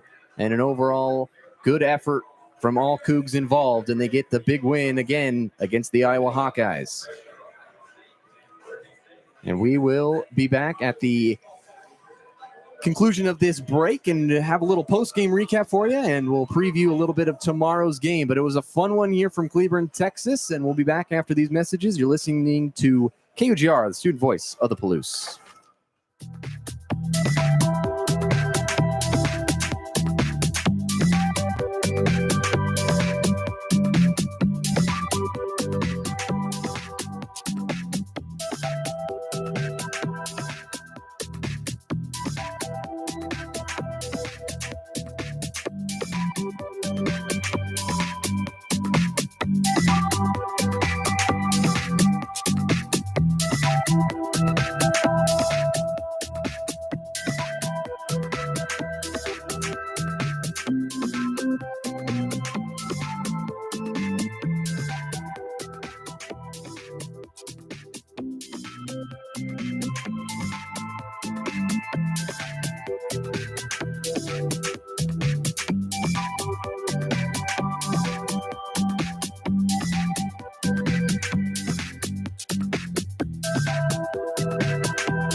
7-4 win for Washington State against the Iowa Hawkeyes. Great performance by all involved. And the winning pitcher is Griffin Smith. The losing pitcher, Cade Obermuller. Washington State gets the second win in a row and another good performance against the Iowa Hawkeyes down in Cleburne, Texas. And Washington State all of a sudden on a roll.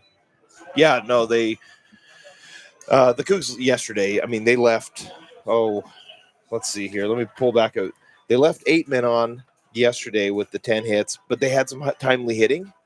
And you look at the number they left on base compared to Iowa, who had 14 left on base yesterday because they had 16 hits, they had 10 walks, and it was just a timeliness. Sometimes it's the time that matters as much as anything. Today, both of these teams, 11 left on for Wazoo, 10 left on for Iowa. WSU out-hit Iowa today 13-10, but a couple errors, one of which on Cade Obermuller, the pitcher that allowed a run to come in and score. So there were some of those things that WSU was able to take advantage of. And what can you say? I mean, they bunted their way to a win potentially, because in that tight spot, with the Cougs down 3-2, the bunts 1, 2, 3 in a row, and all of a sudden, they get a couple runs in the top of the fourth inning. Those 4 runs in I've lost my train of thought. The 2 runs in the top of the fourth to get them that 2-1 lead, and then the 2 more in the 6th inning to help them take that lead at that point. They didn't look back. I mean, Iowa came back.